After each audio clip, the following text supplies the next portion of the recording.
இப்போ இந்த குழந்தை பருவத்தில் கீழே விழாம நடைபயில கற்றுக்கிட்டவங்க யாராவது உண்டா? சின்ன வயசுல ஒரு தடவை கூட கீழே விழல சார், அப்படியே பிறந்தார் வளர்ந்தார் பெரியவர் ஆயிட்டார் அப்படின்னு யாரையும் சொல்ல முடியாது. அதனால மனுஷங்கிறவன் விழுந்து புரண்டு எழுந்து தான் நடக்க கத்துக்கிறான். ஒரு உண்மையை நாம எல்லாரும் புரிஞ்சுக்கணும்.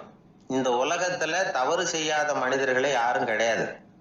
அப்படி இருக்கிறப்போ எப்போதாவது நாம தவறு பண்ணிவிட்டோம்னா அதுக்காக மனசு உடைஞ்சு போயிடக்கூடாது, வாழ்க்கையில வெறுப்பு வந்துடக்கூடாது. ஒரு தவறு நடந்துட்டுதா அதுக்காக மனசு உடைஞ்சு போடாதீங்க, அதை ஒரு பாடமா எடுத்துக்கங்க. அதே தவறு மறுபடியும் நடக்காம வேணும்னா பாத்துக்கலாம், அது போதும். தடைக்கல்ல படிக்கெல்லாம் மாத்திக்கணும், இதுதான் இதுல முக்கியம். ஒரு அலுவலகம், அங்க ஒரு அதிகாரி, அவர் உயர்ந்த பதவியில் இருந்தார், சிறந்த நிர்வாகின்னு பேர் வாங்கினவர். அவர் தனக்கு கீழே வேலை செய்யறவங்க கிட்ட எல்லாம் சொல்லுவாராம், இந்த நிறுவனத்துல நீங்க எத்தனை தடவை வேணும்னாலும் தவறுகள் செய்யலாம், ஆனா ஒரே விஷயம் என்னன்னா ஒரே தவறை மறுபடியும் செய்யக்கூடாது, அது முக்கியம் அப்படின்பாராம். இதை மேம்போக்கா பார்த்தா அவர் ஏதோ தன்னுடைய ஊழியர்களை தவறு செய்ய தூண்டுறது மாதிரி தெரியும். ஆனா உண்மை அப்படி இல்லை. இன்னைக்கு என்ன நடக்குது தெரியுமா? அநேகமா எல்லா மனிதர்களுமே ஒரே தவறை தான் மறுபடியும் மறுபடியும் செய்யறாங்க. விளையாட்டு வீரர்கள் ஒரே மாதிரியான தவறுகளை திரும்ப திரும்ப செய்யறது உண்டு. கணக்கு எழுதுறவங்களை பாருங்க, ஒரே தப்ப மறுபடியும் மறுபடியும் செய்வாங்க. அலுவலகம் வருகிறவர்களை கவனிங்க, ஒரு நாள் தாமதமா வந்தா பரவாயில்ல, தினமும் தாமதமா வருவாங்க.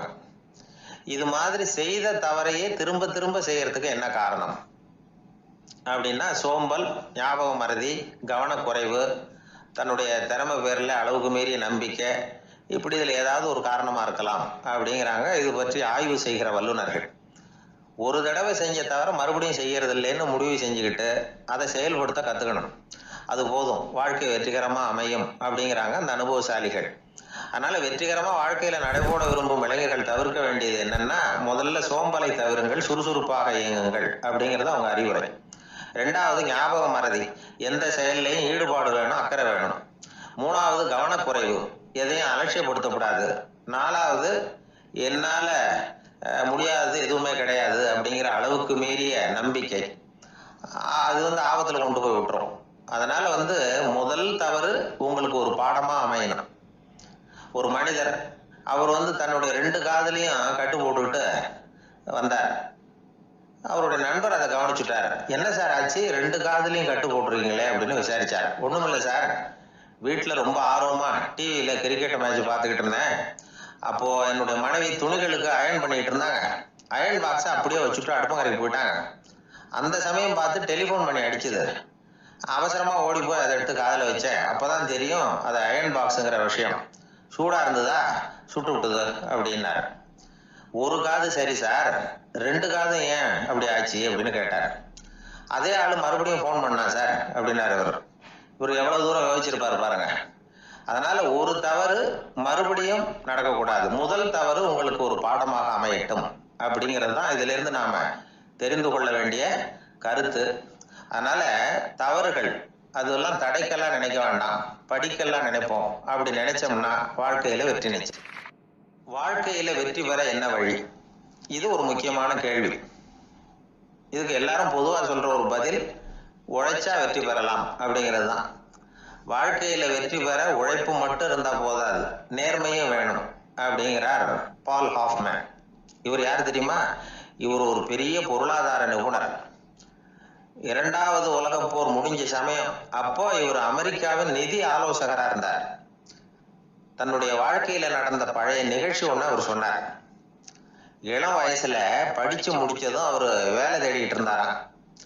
அப்போ ஒரு கால்நடை வைத்தியர்கிட்ட போய் வேலை கேட்டிருக்காரு.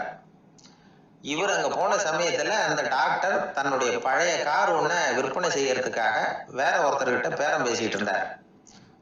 வாங்க வந்தவர் இவர்கிட்ட அந்த காரை பற்றின விவரம் எல்லாம் கேட்டுக்கிட்டு இருந்தார். கார் நல்ல நிலைமையில இருக்குமா அப்படிங்கிற கவலை அவருக்கு. எல்லா விவரங்களையும் கேட்டுக்கிட்டு அவர் கடைசியா சொன்னார், டாக்டர், இந்த காரை நீங்களே என்னுடைய ஊருக்கு ஓட்டிட்டு வர வேண்டியது. கார் எந்த ரிப்பேரும் ஆகாம என்னுடைய ஊருக்கு சேர்ந்துட்டுதுன்னா அங்கேயே நான் பணம் கொடுத்து இந்த காரை வாங்கிக்கிறேன் அப்படின்னாரு.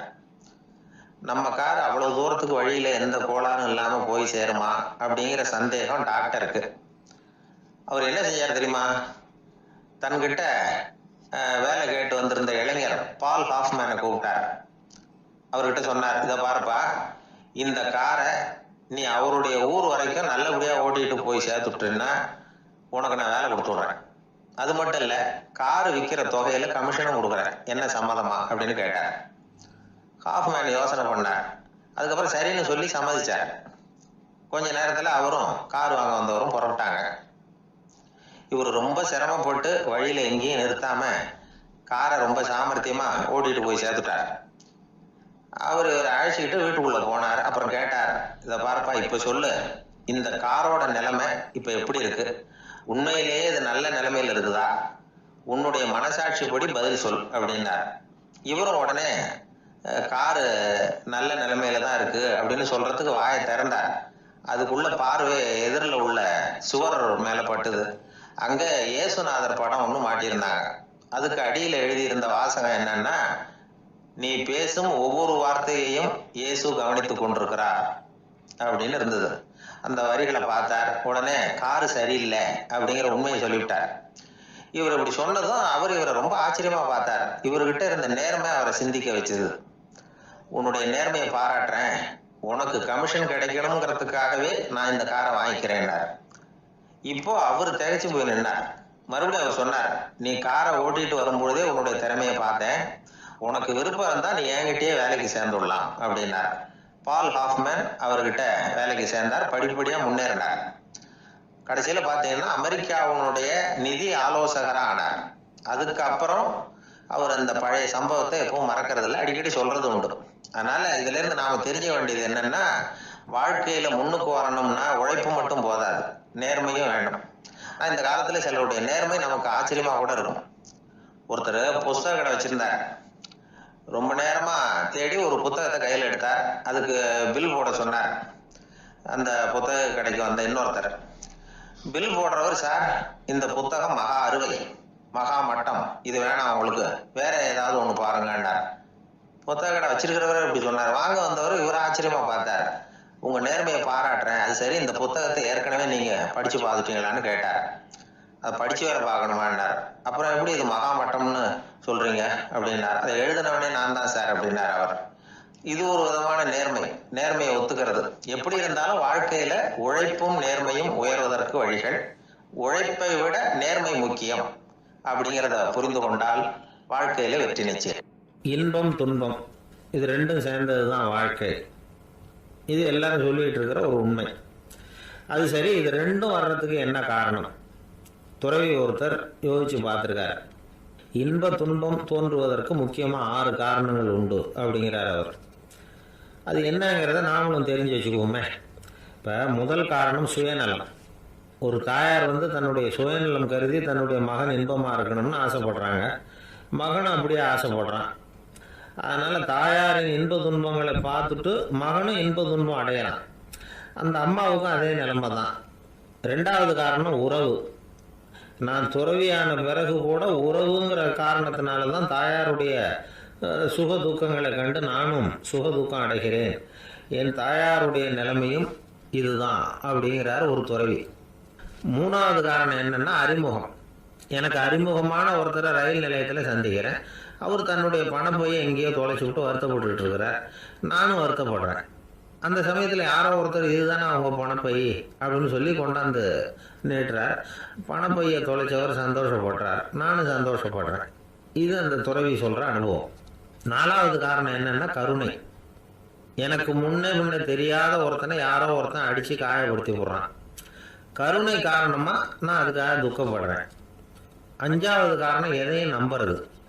ஒரு பசுமாட்டை ஒரு முரணை அடிச்சுக்கிட்டு இருக்கிறான் அப்படின்னு ஒருத்தர் நம்மகிட்ட சொல்கிறாருன்னு வைங்க, உடனே நான் துக்கப்படுறேன். இன்னொருத்தர் அந்த முரணனை போலீஸ்காரங்க பிடிச்சிட்டு போயிட்டாங்கன்னு சொல்லி சொல்கிறார், நான் உடனே சந்தோஷப்படுறேன். 3வதா ஒருத்தர் முதல் 2 பேரும் சொன்னது பொய்யுங்கிறார். அப்போ நான் இன்ப துன்பம் ரெண்டுமே இல்லாமல் நிம்மதியாக இருக்கிறேன். இது ஒரு விதம். அடுத்தது 6வது காரணம் என்னன்னா தன்மயமாகுதல். ஒரு நாவல் படிச்சுக்கிட்டு இருக்கிறோம். அதில் வர்ற பாத்திரங்களோட நாம் ஒன்றி போயிடுறோம். அதில் வர்ற பாத்திரங்கள் சிரிச்சுதுன்னா நாமளும் சிரிக்கிறோம், அது அழுதுன்னா நாமளும் அழறோம். அதெல்லாம் அந்த துறவி சொல்கிற அனுபவ உண்மைகள். இன்ப துன்பம் இது ரெண்டும் தோன்றுவதற்கு சுயநலம், உறவு, அறிமுகம், கருணை, எதையும் நம்புறது, தன்மயமாகிறது, இது எல்லாம் தான் முக்கிய காரணம் அப்படின்னு அவர் சொல்கிறார். ஆக கூடி ஒட்டு மொத்தமாக யோசனை பண்ணி பார்த்தா பிற பொருள்கள் மீது பற்றுதல் காரணமாக தான் நாம் இன்ப துன்பம் அடையிறோம் அப்படிங்கிறத புரிஞ்சிக்க முடியுது. மனுஷன் இன்ப துன்பம் அடையிறதுக்கு 7வது காரணம் கூட ஒன்று உண்டு அப்படின்னு சொல்லிகிட்டே வந்தார் ஒருத்தர். அது என்ன அப்படின்னு கேட்டோம். அதுதான் சார் இந்த நீங்கள் சொல்லிட்டு வர்ற இன்று ஒரு தகவல்னார். எப்படி சொல்கிறீங்கன்னு கேட்டோம். இன்று ஒரு தகவல் கேட்க ஆரம்பிக்கிறப்போ மனசில் இன்பம், ஆரம்பித்த உடனே இது ஏற்கனவே கேட்ட சமாச்சாரமாச்சே அப்படின்னு நினைக்கிறப்போ துன்பம் அப்படின்னு அதுக்கு ஒரு விளக்கம் கொடுத்தார் அவர். ஒரு கடற்கரை ஓரம், அங்கே ஒரு சின்ன கிராமம். அந்த கிராமத்தில் ஒரு சின்ன பள்ளிக்கூடம். கடற்கரை ஓரத்தில் உள்ள ஒரு விடுதியில் ஓய்வுக்காக ஒருத்தர் தங்கி இருக்கிறார். பள்ளிக்கூடத்தில் ஏதோ விழா நடக்கிறது மாதிரி தெரிஞ்சுது.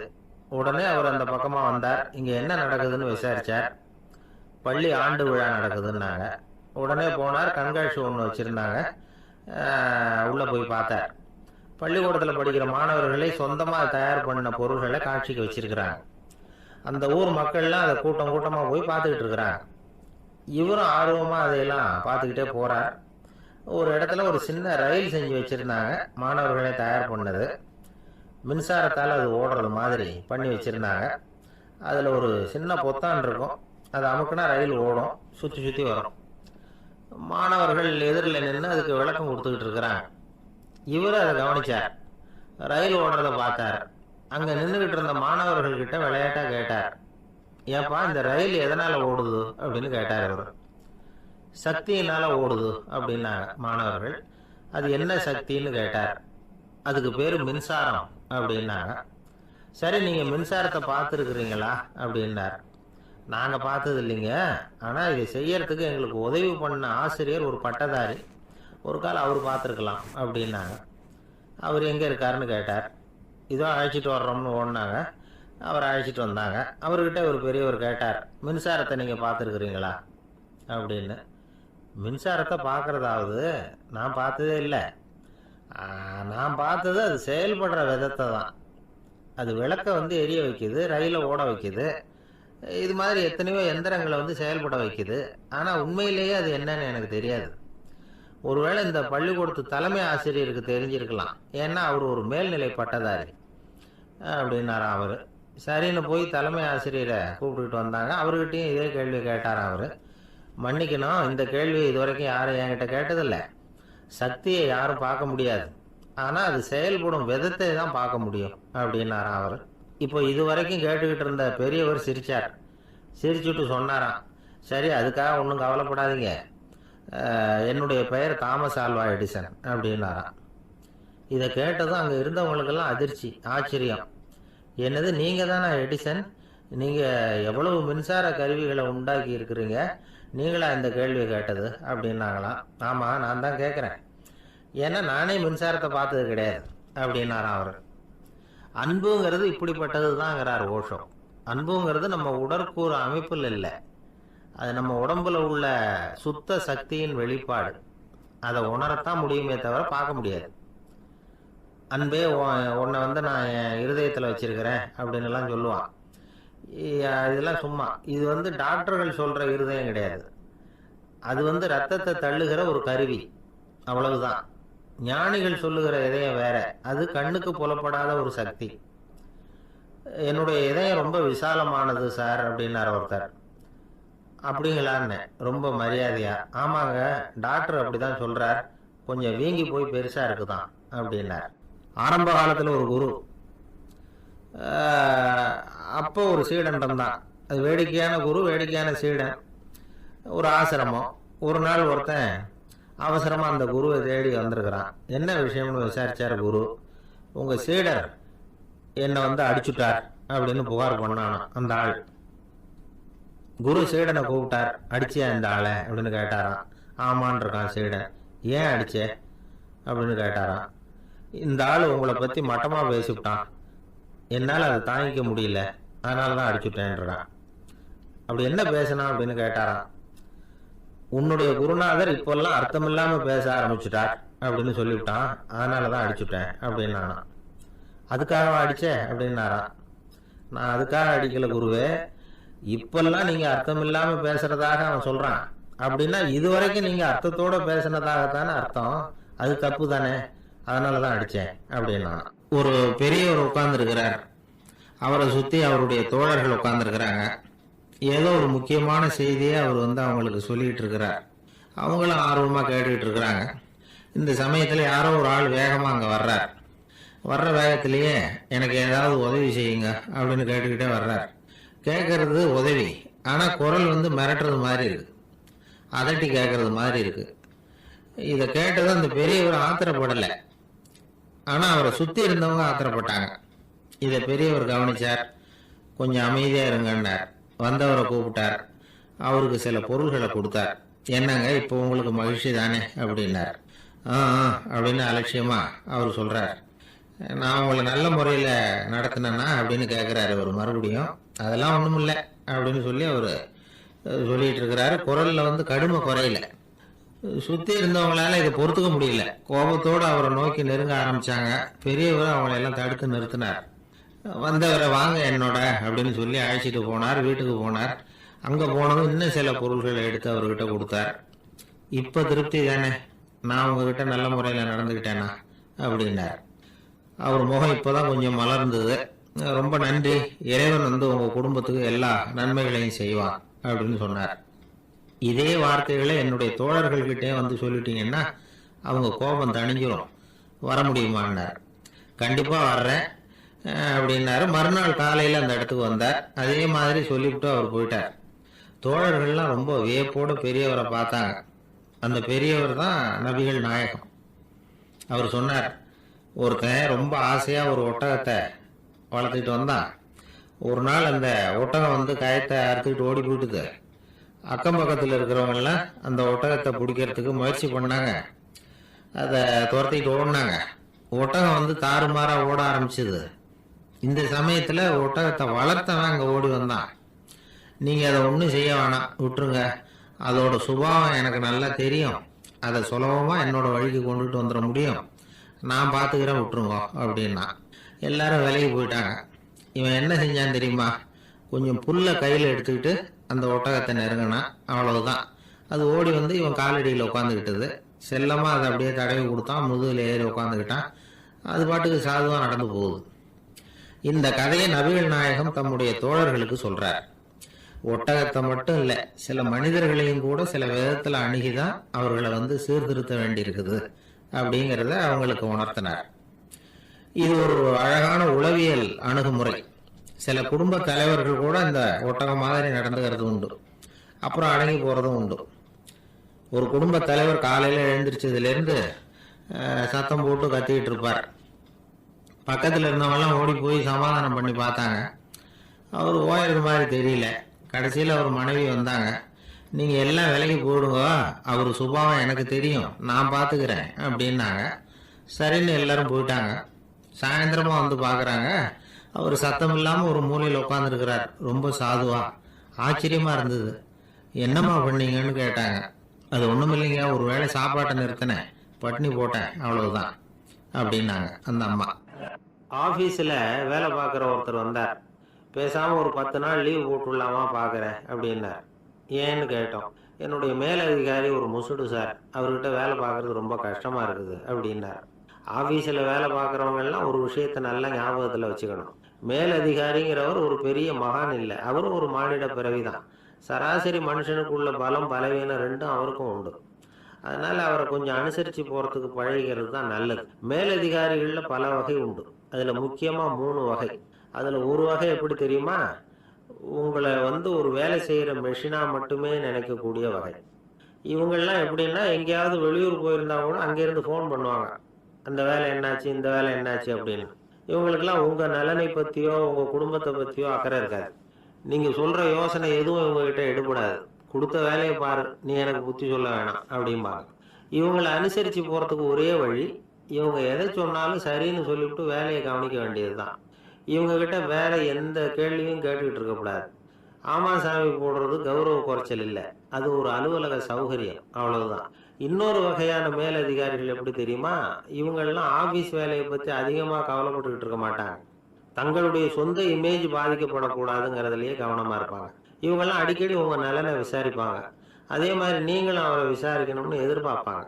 இந்த ரக அதிகாரிகளுக்கெல்லாம் புது வருட வாழ்த்து அனுப்பலாம், பிறந்தநாள் வாழ்த்து அனுப்பலாம், அவருக்கு எங்கேயாவது ஒரு பாராட்டு விழா நடந்தா முதல் வரிசையில போய் உட்காந்து உங்க முகத்தை காட்டலாம். ஆபீஸ் வேலையை மட்டுமே பார்க்குற பணியாளர்கள் இது மாதிரி அதிகாரிகள் கிட்ட நல்ல பேர் வாங்க முடியாது. இன்னொரு வகையான மேலதிகாரிகள் உண்டு. அவங்க எப்படின்னா ஆபீஸ் வேலையை பத்தியும் கவலைப்பட மாட்டாங்க, தனக்கு கீழே வேலை பார்க்குறவங்கள பத்தியும் கவலைப்பட மாட்டாங்க. எக்காரணம் கொண்டும் தன்னுடைய பொசிஷனுக்கு ஆபத்து வந்துடக்கூடாதுன்னு நினைக்கக்கூடியவங்க இவங்க. இவங்களால கடுமையான வேலை செய்யவும் முடியாது, தீர்மானிக்கவும் முடியாது. எந்த முடிவையும் எடுக்காம அப்படியே தள்ளி போட்டுட்டே போடுவாங்க எல்லாத்தையும். இதனால என்ன ஆகும்னா, இவருக்கு கீழே வேலை பார்க்குற உங்களுக்கு பொறுப்பு அதிகமாயிடும். இவங்க கிட்ட போய் பிரச்சனையை மட்டும் சொல்லி பிரயோஜனம் இல்லை, அதுக்கான முடிவுகளை நீங்களே சொல்லணும். அப்பதான் இது மாதிரி அதிகாரிகள் கிட்ட நல்ல பேர் வாங்கலாம். அட்லீஸ்ட் கெட்ட பேர் வாங்காமலாவது காலம் தள்ளலாம். ஆபீஸில் வேலை பார்க்குறவங்க முக்கியமாக சில விஷயங்களை ஞாபகத்தில் வச்சுக்கணும். ஆபீஸில் நடக்கிற நல்லது கெட்டது எதுவாக இருந்தாலும் உடனடியாக மேலதிகாரிகிட்ட தெரிவிக்கிறது நல்லது. மூன்றாவது மனிதர் மூலமாக அதை அவர் தெரிஞ்சுக்கிறது அவ்வளவு நல்லதில்லை. எந்த மேல் அதிகாரியுமே தான் இந்த சர்பாஸ் செய்யப்படுறத விரும்புறதில்லை. அதனால அவருக்கு தெரியாம மேலிடத்துக்கு மணி எழுதி போடக்கூடாது. அப்படி எழுதி போடுறவங்க சில பேர் இருக்கிறாங்க. நீங்களும் உங்க மேலதிகாரியும் தொழில் ரீதியா ஒரே படிப்பு படிச்சவரா இருக்கலாம். அப்படி இருந்ததுன்னா அட்ஜஸ்ட் பண்ணி போறது கொஞ்சம் கஷ்டம்தான். இதை மனசுல வச்சுக்கிட்டு நடந்துக்கணும். உங்களுக்கும் அவருக்கும் அபிப்பிராய பேதமா, அது அவருக்கும் உங்களுக்கும் உள்ள தனிப்பட்ட பிரச்சனை, அதை விளம்பரப்படுத்திட்டு இருக்க கூடாது. அது அவருடைய கோபத்தை கிளறும். உங்க மேலதிகாரி உங்க கூட படிச்சவரா இருக்கலாம், அதுக்காக அவர் எல்லாருக்கும் முன்னாடி அடே கிச்சாமி எப்படா இருக்க அப்படின்லாம் கேட்டுக்கிட்டு இருக்கக்கூடாது. பொதுவா யாரும் அதை விரும்புறதில்லை. இவ்வளவையும் உங்க மனசுல வச்சுக்கிட்டு கொஞ்சம் சாமர்த்தியமா நடந்துக்கிட்டீங்கன்னா ஆபீஸ் உங்களுக்கு அவஸ்தையா இருக்காது, ஆனந்தமா இருக்கும். ஒரு மேலதிகாரி தன்கிட்ட வேலை பார்க்குற ஒருத்தரை பத்தி ரொம்ப பெருமையா சொன்னாராம். எங்க ஆபீஸ்ல எவ்வளவோ பேர் வேலை பார்க்குறாங்க, எல்லாரும் தினமும் ஏதாவது பிரச்சனைகளை சொல்லிட்டு இருப்பாங்க. ஆனா இவர் ஒருத்தர் மட்டும்தான் இது வரைக்கும் என்கிட்ட எந்த பிரச்சனையும் சொன்னதே இல்லை. அவர் பாட்டுக்கு வருவார், வேலை பார்ப்பார், போயிடுவார் அப்படின்னா. நான் உடனே அவ்வளவு பெருமைக்குரிய அந்த ஊழியரை பார்த்து கேட்டேன், ஏன்பா உன்னுடைய மேலதிகாரிகிட்ட நீ எந்த பிரச்சனையும் கொண்டுகிட்டு போறதே இல்லையாமே அப்படின்னு கேட்டேன். அதுக்கு அவர் சொல்றாரு, ஆமாங்க, அது ஏன்னா அவரால் எந்த பிரச்சனையுமே தீர்க்க முடியாதுங்கிறது எனக்கு நல்லா தெரியும், அதனால அப்படி செய்யறேன், வேற ஒன்றும் இல்லை அப்படின்னார் ரொம்ப பொறுமையா. ஒரு நண்பர் யாருக்கோ ஃபோன் பண்ணிட்டு இருந்தார். அவர் பேசி முடிச்சதும் நான் அவரை பார்த்து, இப்போ ஃபோன் பண்ணீங்களே அந்த ஃபோன் நம்பர் என்ன அப்படின்னு கேட்டேன். அவர் தலையை சொரிஞ்சுக்கிட்டார், ஞாபகம் வரலன்னார். சரி சார், அதை விடுங்க, உங்க மனைவி பேர் என்ன அப்படின்னு கேட்டேன். மாலதின்னார். என்ன சார் இது வேடிக்கை, கொஞ்ச நேரத்துக்கு முன்னாடி பேசின ஃபோன் நம்பர் மறந்து போச்சு, எப்போவோ கல்யாணம் பண்ணிக்கிட்ட மனைவி பேர் மறக்கல, அதை கரெக்டாக சொல்லிவிட்டீங்களே அப்படின்னு கேட்டேன். அவர் என்ன ஒரு மாதிரியா பார்த்தார். அவரு அப்படி என்னை பார்த்ததுல ஒன்றும் தப்பு இல்லை, ஏன்னா நாம எல்லாருமே அப்படித்தானே. ஒரு குறிப்பிட்ட காரியத்துக்காக தொலைபேசியில ஒருத்தட்ட பேசுறோம், அதுக்கப்புறம் அந்த எண் நமக்கு அனாவசியம், அதனால மறந்துடுறோம். இதுக்கு பேர் தான் தற்காலிக ஞாபகம். ஆனா மனைவி பேரை மறந்துட முடியுமா? முடியாது. அது அவசியமான ஒண்ணு. அடிக்கடி அந்த பேரை உபயோகப்படுத்துறோம், அதனாலேயே அது முக்கியங்கிறதுனாலேயே அதை மறக்கிறது இல்லை. இதுக்கு பேரு நிரந்தர ஞாபகம். சரி, இந்த தற்காலிக ஞாபகம், நிரந்தர ஞாபகம், இது ரெண்டு ஞாபக அளவுகளையும் கட்டுப்படுத்துறது எது அப்படின்னா மூளைக்குள்ள நடக்கிற மின்சார நடவடிக்கைகள் தான். தற்காலிக ஞாபகம் ஒரு மின்னல் மாதிரி தோன்றி மறையுது. நிரந்தர ஞாபகம் ஒரு படிவம் போல மூளையில படிஞ்சுடுது.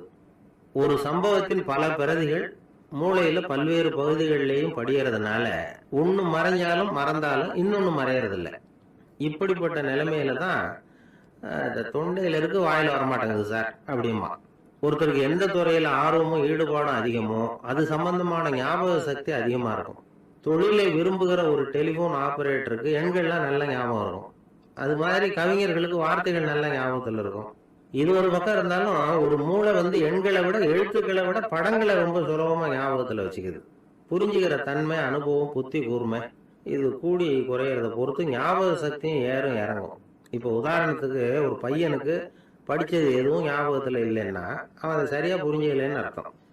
இந்த மறதிங்கிறது எந்த சமயத்தில் ஒரு பிரச்சனை ஆகுது தெரியுமா? உங்களுக்கு வேண்டியப்பட்ட ஒருத்தரை ஞாயிற்றுக்கிழமை சாயந்தரம் சரியாக 5 மணிக்கு கடற்கரைக்கு வர சொல்லிவிட்டு அந்த நேரத்தை மறந்துவிட்டா அது பரவாயில்ல, வர சொன்னதையே மறந்துவிட்டாதான் நிலைமை மோசம்னு அர்த்தம். இப்படி இருந்தால் இது சிகிச்சை எடுத்துக்க வேண்டிய நிலைமைங்கிறத புரிஞ்சுக்கணும். ஆமாம், இதுக்கும் மருந்து இருக்கு. ஆனால் மூளை குறிப்பிட்ட அளவுக்கு கீழே இயங்குறப்போ இன்னொன்று சொல்லுவாங்க, இந்த நியூரோ டிரான்ஸ்மிட்டர் அப்படின்னு சொல்லுவாங்க. அப்படிங்கிற மூளை ரசாயனம் ரொம்பவும் குறைஞ்சி போகிறப்போ மட்டும்தான் உபயோகப்படும். டாக்டர் என்ன சொல்கிறாங்க தெரியுமா? மூளையை பொறுத்த வரைக்கும் அதில் ஞாபக சக்தி அதிகமாக உள்ள மூளை, மறதி உள்ள மூளை அப்படின்னு ஒன்றும் கிடையாது அப்படிங்கிறாங்க. நினைவு வச்சுக்கிறதுக்கு பயிற்சி அளிக்கப்பட்ட மூளை, பயிற்சியற்ற மூளை அப்படின்னு வேணும்னா சொல்லலாம் அப்படின்னு சொல்கிறாங்க. அதனால நம்ம ஞாபக சக்திங்கிறது நம்ம கிட்ட இருக்கிற பயிற்சி, முயற்சி இதை பொறுத்து தான் அமையும். ஒருத்தர் ஒரு பென்சிலை எங்கேயோ வச்சுக்கிட்டு தேடிக்கிட்டு இருந்தார். அப்புறம் என்னமோ தீவிரமா யோசனை பண்ணி அதை ஞாபகப்படுத்தி பார்த்துக்கிட்டு இருந்தாராம். எதிரில் உட்கார்ந்துருந்தவர் சொன்னார், பென்சிலை தானே தேடிட்டு இருக்கீங்க, அது உங்க வலது காதில் இருக்குது சார் அப்படின்னாராம் அவர். இதுக்கு அவர் சொல்லியிருக்காரு, பென்சிலை வலது காதில் தான் வச்சிருக்கேங்கிறது எனக்கு நல்லா ஞாபகம் இருக்கு, ஆனா எது வலது காதுங்கிறது தான் மறந்து போச்சு அப்படின்னாராம். அவர் அதை தான் யோசிச்சுட்டு இருந்திருக்கிறார். ஒருத்தர் அவசரமா போய்கிட்டு இருந்தார். எங்க போயிட்டு இருக்கீங்க அப்படின்னு கேட்டார் ஒரு பெரியவர். கடைக்கு போறேன் சார், சாமான் வாங்கறதுக்கு அப்படின்னார். அங்க போறதுக்கு முன்னாடி தெரிஞ்சுக்க வேண்டியதெல்லாம் தெரிஞ்சுக்கிட்டீங்களா அப்படின்னு கேட்டார் பெரியவர். கடைக்கு போய் காசை கொடுத்து ஒரு பொருளை வாங்கிட்டு வர போறோம், இதுல தெரிஞ்சுக்க வேண்டியது என்ன இருக்குது அப்படின்னார் அலட்சியமா. இப்ப அந்த பெரியவர் பேச ஆரம்பிச்சார். இந்த உலகத்துல எந்த ஒரு செயல்ல இறங்குறப்பவும் நாம நல்லா ஆலோசனை பண்ண வேண்டிய விஷயம் 5 அப்படின்னார். உதாரணமா, ஒருத்தன் கடைக்கு போய் ஏதோ ஒரு பொருளை வாங்கிட்டு வர போறான்னு வச்சுக்கோங்களேன். அப்ப கூட அவன் 5 விஷயங்களை பத்தி தெரிஞ்சுக்க வேண்டியிருக்குது அப்படிங்கிறார் அவர். முதல்ல அந்த பொருள் எப்படிப்பட்டது அப்படிங்கிறத தெரிஞ்சுக்கணும். 2வதா தன்னை பத்தியும் தெரிஞ்சுக்கணும். அப்பதான் அந்த பொருள் தனக்கு தேவையா இல்லையா அப்படிங்கிறத புரிஞ்சுக்க முடியும். 3வதா தெரிஞ்சுக்க வேண்டியது ஒண்ணு இருக்கு. அது என்னன்னா, அந்த பொருளை அடையறதுக்கு வழி என்ன அப்படிங்கிறது தெரிஞ்சுக்கணும். அதாவது எவ்வளவு பணம் கொடுத்தா அது கிடைக்கும், இது மாதிரியான விஷயங்கள். 4வதா அந்த பொருளை அடையிறது மூலமா நாம அடையக்கூடிய பயன் என்ன அப்படிங்கிறதையும் உணரணும். 5வது அந்த பொருளை அடையிறதுல இருக்கக்கூடிய தடை எது அப்படிங்கிறதையும் நாம தெரிஞ்சுக்கணும். பெரியவர் பேசுறது ஏதோ தத்துவம் மாதிரி தெரியுது இல்லையா? தத்துவம் தான். அதாவது இப்படி உலகியல் வாழ்க்கையில சின்ன சின்ன விஷயங்கள்லயே நாம 5 விஷயங்களை தெரிஞ்சுக்க வேண்டி இருக்குது. அது ரொம்ப அவசியமா இருக்கு. பேரின்ப நிலைன்னு சொல்றாங்கல்ல, அது மாதிரி பெரிய சமாச்சாரங்கள்லயும் இந்த 5 விஷயங்களை நாம தெரிஞ்சுக்க வேண்டி இருக்குது. அதுக்கு பேர் என்னன்னா அர்த்த பஞ்சகம். வைணவ சமயத்துல அர்த்த பஞ்சகம்ங்கிறது ரொம்ப பெரிய விஷயம். கடைக்கு போறது மாதிரி கடவுளை பார்க்க போறப்போ நாம 5 விஷயங்களை தெரிஞ்சுக்கணுமா. முதல்ல பரம்பொருள் அப்படிங்கிறது என்ன, அதோட தன்மைகள் என்ன, இதை தெரிஞ்சுக்கணும். இதுக்கு பேர் என்னன்னா பரமாத்ம ஸ்வரூபம் அப்படின்னு பேர். 2வது நாம யாரு, நம்மோட தன்மை என்ன அப்படிங்கறத தெரிஞ்சுக்கணும். நான் யாருன்னு எனக்கே தெரியலங்கிறப்போ இதை நான் சொல்றேன்னா இது என்னுடையதுன்னு சொல்றது தப்பு தானே. அப்புறம் 3வது விஷயம், பரம்பொருளை நாம் அடையறதுக்கு வழி எது, இதை தெரிஞ்சுக்கணும். இது உபாய ஸ்வரூபம் அப்படின்னு பேர். 4வது விஷயம், நாம் அடைய வேண்டிய பயன்கள் என்ன அப்படிங்கறது தெரிஞ்சுக்கிறது. இதுக்கு புருஷார்த்தம் அப்படின்னு பேர். 5வது அந்த பயனை அடைய விடாமல் தடுக்கிற தடைகள் யாவை அப்படிங்கறது தெரிஞ்சுக்கிறது. இது விரோதி ஸ்வரூபம். இதைத்தான் தடையியல் அப்படின்னு சொல்றாங்க. அதாவது பரமாத்மாவை பற்றிய அறிவு, ஜீவாத்மாவை பற்றிய அறிவு, உபாயம் பற்றிய அறிவு, புருஷார்த்தம் பற்றிய அறிவு, இந்த 4 அறிவுக்கும் எதிரடையா, அதாவது அதையெல்லாம் தப்பா புரிஞ்சுக்கிறதால உண்டாகக்கூடிய அறிவு விரோதி ஸ்வரூபம். என்ன இது தகவல்ல ஏதாவது கதை சொல்லுவீங்கன்னு பார்த்தா ஏதோ தத்துவம் பேசிட்டு இருக்கிறீங்களே அப்படின்னு நினைக்கலாம். இதுவும் தெரிஞ்சுக்க வேண்டிய ஒரு பெரிய விஷயம்தான். காதல போட்டு வச்சா எப்போவாவது உபயோகப்படும். என்னுடைய நண்பர் ஒருத்தர் ஒரு நாள் என்கிட்ட சொன்னார், சார் அடுத்த மாசம் தஞ்சாவூர்ல ஒரு கல்யாணம், போறதா வேண்டாமா அப்படின்னு ஒரே குழப்பமா இருக்கு அப்படின்னார். நான் உடனே இந்த அர்த்த பஞ்சக உபதேசம் பண்ண ஆரம்பிச்சேன். அவர் எல்லாத்தையும் பொறுமையா கேட்டுட்டு, சரி சார் நான் போறதுன்னு முடிவு பண்ணிவிட்டேன்னார். எப்படி இந்த முடிவுக்கு வந்தீங்க அப்படின்னு கேட்டேன். அவர் சொன்னாரு, சார் அந்த 2வது பாயிண்ட் ஒன்று சொன்னீங்களே, அதை புரிஞ்சுக்கிட்டதுக்கு அப்புறம் தான் இந்த முடிவுக்கு வந்தேன் அப்படின்னாரு. என்ன 2வது பாயிண்ட்னு? அதாவது தன்னை பத்தி புரிஞ்சுக்கணும் அப்படின்னு சொன்னீங்க. உடனே என்னை பத்தி புரிஞ்சுக்கிட்டேன். நான் யாருங்கிறது எனக்கு தெரிஞ்சுது. உடனே போறதுதான் நல்லதுன்னு முடிவு பண்ணிவிட்டேன்னாரு. நீங்க யாருன்னு கேட்டேன். நான் தான் சார் அந்த கல்யாணத்துல தாலி கட்ட வேண்டிய மாப்பிள்ளை அப்படின்னாரு. ஒரு மனுஷனை பார்த்து என்கிட்ட வாலாட்டாதே அப்படின்னு சொன்னால் அவன் நம்மக்கிட்ட ஏதோ வம்புக்கு வர்றான்னு அர்த்தம். ஒரு நாயை பார்த்து யாரும் என்கிட்ட வாலாட்டாதே அப்படின்னு சொல்கிறது இல்லை. ஏன்னா நாய் வாலாட்டுனா அது நம்மக்கிட்ட தன்னுடைய நன்றியை தெரிவிக்கிறதாக நினச்சிக்கிட்டு இருக்கிறோம்.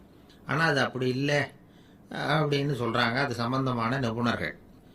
ஒரு நாய் தன்னுடைய வாலை இந்த பக்கமும் அந்த பக்கமுமா இப்படியும் அப்படியும் ஆட்டிக்கிட்டு இருந்தா அது பதட்டத்தில் கூட இருக்கலாம். நாய் நட்பாக இருந்தாலும் வாலாட்டும், ஆத்திரத்தில் இருந்தாலும் வாலாட்டும், கோபத்தில் இருந்தாலும் வாலாட்டும், குழப்பத்தில் இருந்தாலும் வாலாட்டும், மகிழ்ச்சியாக இருந்தால் கூட அது வாலாட்டும். அதை நாம் தப்பாக புரிஞ்சுக்கிட்டு அதுகிட்ட போய் மாட்டிக்கக்கூடாது. நாயை பற்றி எனக்கு நல்லா தெரியும் அப்படின்னு சொல்கிறவங்க கூட அதுகிட்ட கடி வாங்கிட்டு நிற்கிறது உண்டு. நிபுணர்கள் என்ன சொல்கிறாங்க தெரியுமா? எப்போவுமே நாய்கள் திடீர்னு கடிச்சு விடுறதில்ல, கடிக்கிறதுக்கு முன்னாடி சில அறிகுறிகளை காட்டும். அதை சரியாக புரிஞ்சுக்கிட்டோம்னா தப்பிச்சிக்கலாம். ஒரு வீட்டுக்கு போகிறீங்க, அங்கே புதுசாக ஒரு நாயை பார்க்குறீங்க, உடனே அதுக்கிட்ட போய் குனிஞ்சு சிரிச்சுக்கிட்டே அது தலையில் தட்டுறீங்க. இது ரொம்ப தப்பான். ஒரு நாய் இன்னொரு நாயை நேருக்கு நேர் பார்த்து பல்ல காட்டுனா அது தன்னுடைய தன்முனைப்பை காட்டுதுன்னு அர்த்தமா. உன்னை விட நான் பெரியவன் அப்படின்னு சொல்லுதுன்னு அர்த்தம். அதனால் நீங்கள் அது மாதிரி கிட்ட போய் சிரிக்கிறோம் அப்படின்னு நினச்சிக்கிட்டு பல்ல காட்டினா உங்களையும் எதிரியாக நினச்சிரும். இன்னொரு விஷயம் என்னென்னா, தலையில் தட்டுனா நாய்க்கு பிடிக்காது. அது தன்னை அடக்கிறதாகவும் அச்சுறுத்துறதாகவும் நினச்சிக்கிட்டு இருக்கும். சரி, அப்படின்னா புதுசாக ஒரு இடத்துல அல்லது வீட்டில் நாய்க்குட்டியை பார்த்தா என்ன பண்ணுறது? நீங்கள் சும்மா இருங்க, அதுவாக கிட்ட வரட்டும். அதுக்கப்புறம் அதுக்கிட்ட கனிவாக பேசுங்க. கன்னம், மார்பு, தோல் இங்கெல்லாம் தட்டலாம், தப்பு இல்லையா? தலையில் தான் தட்டப்படாதான். ஒரு நாய் உங்களை நோக்கி ஓடி வருது, நீங்களும் ஓடுனா அது துரத்த ஆரம்பிச்சிடும். அசையாமல் சில மாதிரி நின்றுடுங்க, அது கிட்ட வராது. அதுக்கு ஆர்வம் இல்லாமல் போயிடும். ஒரு தெருவில் சின்ன பிள்ளைங்க நிறைய பேர் விளையாடிக்கிட்டு இருக்கிறாங்க. அப்போ சில நாய்கள் அங்கே ஓடி வருது. எல்லாரும் ஓடினாங்க. அப்படி ஓடுறப்போ ஒரு பையன் கால் தடிக்கு கீழே விழுந்துட்டான். என்னாச்சு தெரியுமா? துரத்திக்கிட்டு வந்த நாய்கள்லாம் கீழே விழுந்தவன ஒன்றும் செய்யலை, அவங்ககிட்டே போகல. ஓடிக்கிட்டு இருந்தாங்கல்ல பசங்க, அவங்கள துரத்திக்கிட்டு அவங்க பின்னாடி ஓடிச்சான். அதுதான் நாய்களுடைய சுபாவம். ஒரு நாய் நம்மளை நேருக்கு நேர் முறைச்சி பார்க்குதுன்னு வச்சுங்க, நாமளும் அதை முறைச்சி பார்க்கக்கூடாது. நாம் வேறு பக்கம் எங்கேயாவது பார்க்க ஆரம்பிச்சிடணும். ஒரு நாய் கோபமாக இருந்ததுன்னா அதோட வால் உறுதியாக நேராக நிற்கும். ஒரு நாய் பணிந்து போனால் அல்லது பயந்து போனால் அது தன்னோட வாலை காலுக்கு நடுவில் வச்சுக்கும். ஒரு நாய் நம்மளை பார்த்து பயந்து நிற்கிதுன்னு வச்சுங்க, அதனால் நமக்கு ஆபத்து இல்லைன்னு நினச்சிடக்கூடாது. உங்களை பார்த்துட்டு ஒரு நாய் ஒடுங்குச்சுன்னா நீங்கள் விலகி போயிடணும் அப்படின்னு அது நினைக்கிது. நிறைய பேர் பயந்து போன நாயால் கடிபடுறாங்க. இவன் நம்மளை விட பெரிய ஆள், மாட்டிக்கிட்டோம், வேறு வழி இல்லை அப்படிங்கிற நினப்பில் தான் நாய் கடிக்க ஆரம்பிக்குதான். இதே மாதிரி சங்கிலியால் கட்டி போடப்பட்டிருக்கிற நாயும் ஆபத்தானது தான். தொடர்ந்து கட்டி போட்டிருந்தா காலப்போக்கில் அது ஒரு மாதிரி ஆகிடும். நாய் குழந்தைகளை கடிக்காது அப்படின்னு சில பேர் சொல்லுவாங்க. அதுவும் ஒரு தவறான நம்பிக்கை. அதனால் சின்ன குழந்தைகளை தனியாக நாயோட விளையாட விடக்கூடாது. ஆகக்கூடி நாயை பற்றி நிறைய விஷயம் புரிஞ்சிக்க வேண்டியிருக்குது. ஒருத்தர் தன்னுடைய நண்பர் வீட்டுக்கு போயிருந்தார். அவசியம் எங்கள் வீட்டில் சாப்பிட்டுட்டு தான் போகணும் அப்படின்னு ரொம்ப அன்பாக சொல்லிவிட்டார். அதை மீற முடியல இவரால். சரின்னு உட்காந்துட்டார். சாப்பாடு போட்டாங்க, சாப்பிட ஆரம்பித்தார். அவங்க வீட்டில் கட்டி போட்டிருந்த நாய்க்குட்டி இவர் சாப்பிட்றத முறைச்சி பார்த்துது. ஏன் இப்படி என்ன இது முறைச்சி பார்க்குது உங்கள் வீட்டு நாய்க்குட்டி அப்படின்னு அவர் கேட்டார். அப்போ அவங்க சொன்னாங்களாம், அதுக்கிட்ட ஒரு கெட்ட பழக்கங்க, தன்னோட தட்டில் யார் சாப்பிட்டாலும் அது அப்படி தான் முறைச்சி பார்க்கும் அப்படின்னாரா அவர்.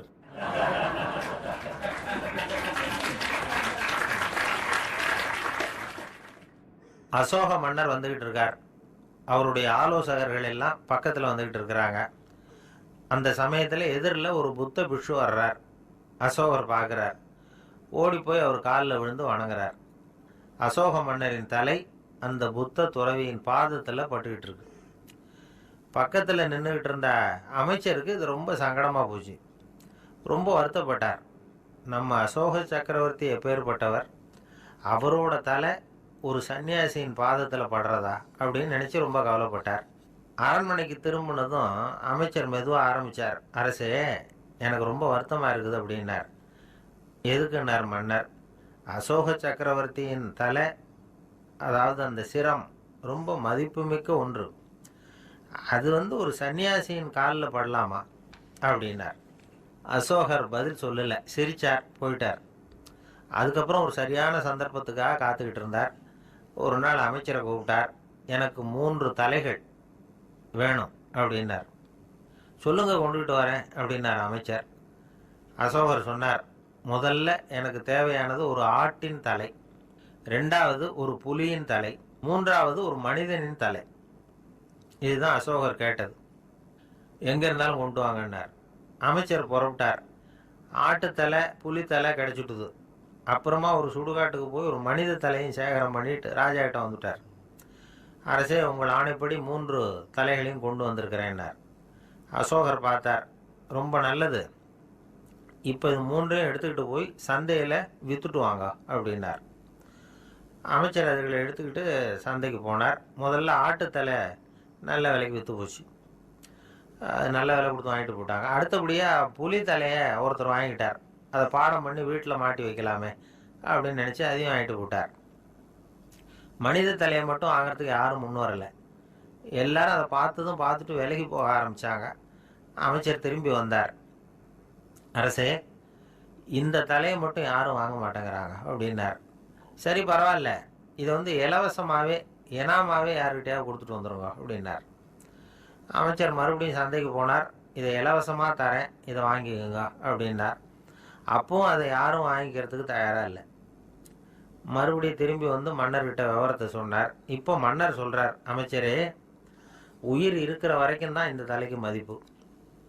ஜீவன் போனதுக்கப்புறம் அதோட மதிப்பும் போயிடுது. அதனால் மதிப்பு இருக்கும் பொழுதே பெரியவர்கள் பாதம் பணிந்து அந்த புனிதத்தை பெற்றுக்கொள்ளணும் அப்படின்னார். பணிவுங்கிறது வேற, அடிமைத்தனம்ங்கிறது வேற. பெரியவர்களை பணிவது நமக்கு பெருமை தரக்கூடிய விஷயம். இதை மனசில் வச்சுக்கிட்டு எப்போ காலில் விழணும், எப்போ காலில் விழக்கூடாது அப்படிங்கிறத முடிவு பண்ணிக்கணும். ஒரு சாதாரண ஆள் நடந்து வந்துக்கிட்டு இருந்தார். எதிரில் வந்த ஒரு பெரிய மனுஷன் ஓடி போய் அவர் காலில் விழுந்து தன்னுடைய தலையை அவர் பாதத்தில் கொண்டு போய் வச்சார். கொஞ்ச நேரம் கழித்து எழுந்திரிச்சு வந்துட்டார். வந்த பிறகு இவரை கேட்டேன், ஏன் திடீர்னு ஓடி போய் அந்த ஆள் காலில் விழுந்தீங்க அப்படின்னு. அவர் போட்டிருக்கிறது என்னோட காணாமல் போன செருப்பான்னு கண்டுபிடிக்கிறதுக்காக அப்படி விழுந்தேன் அப்படின்னார்.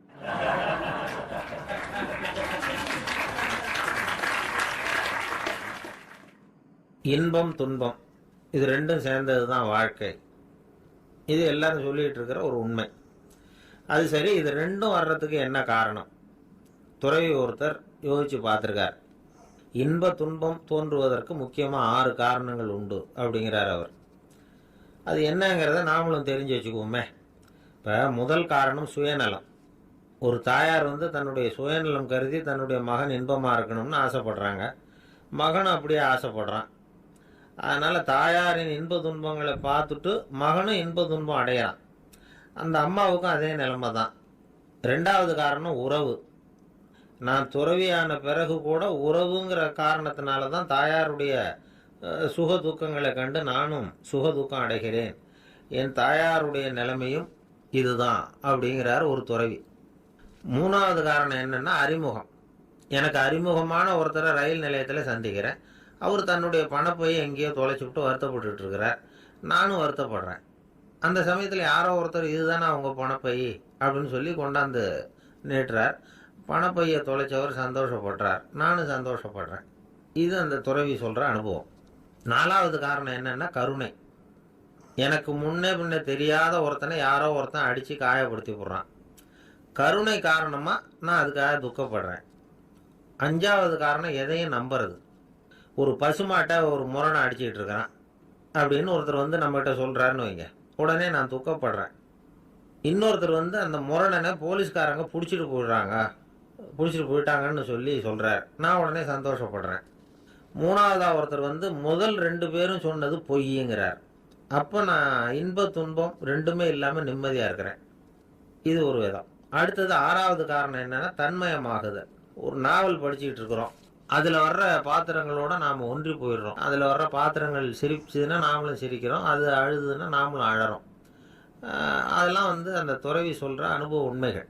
இன்ப துன்பம் இது ரெண்டும் தோன்றுவதற்கு சுயநலம், உறவு, அறிமுகம், கருணை, எதையும் நம்புறது, தன்மயமாகிறது, இது எல்லாம் தான் முக்கிய காரணம் அப்படின்னு அவர் சொல்கிறார். ஆகக்கூடி ஒட்டு மொத்தமாக யோசனை பண்ணி பார்த்தா பிற பொருள்கள் மீது பற்றுதல் காரணமாக தான் நாம் வந்து இன்ப துன்பம் அடையிறோம் அப்படிங்கிறத புரிஞ்சிக்க முடியுது. மனுஷன் வந்து இன்ப துன்பம் அடையிறதுக்கு 7வது காரணம் கூட ஒன்று உண்டு அப்படின்னு சொல்லிகிட்டே வந்தார் ஒருத்தர். அது என்ன அப்படின்னு கேட்டோம். அதுதான் சார் இந்த நீங்கள் சொல்லிட்டு வர்ற இன்று ஒரு தகவல்னார். எப்படி சொல்கிறீங்கன்னு கேட்டோம். இன்று ஒரு தகவல் கேட்க ஆரம்பிக்கிறப்போ மனசில் இன்பம், ஆரம்பித்த உடனே இது ஏற்கனவே கேட்ட சமாச்சாரமாச்சே அப்படின்னு நினைக்கிறப்போ துன்பம் அப்படின்னு அதுக்கு ஒரு விளக்கம் கொடுத்தார் அவர்.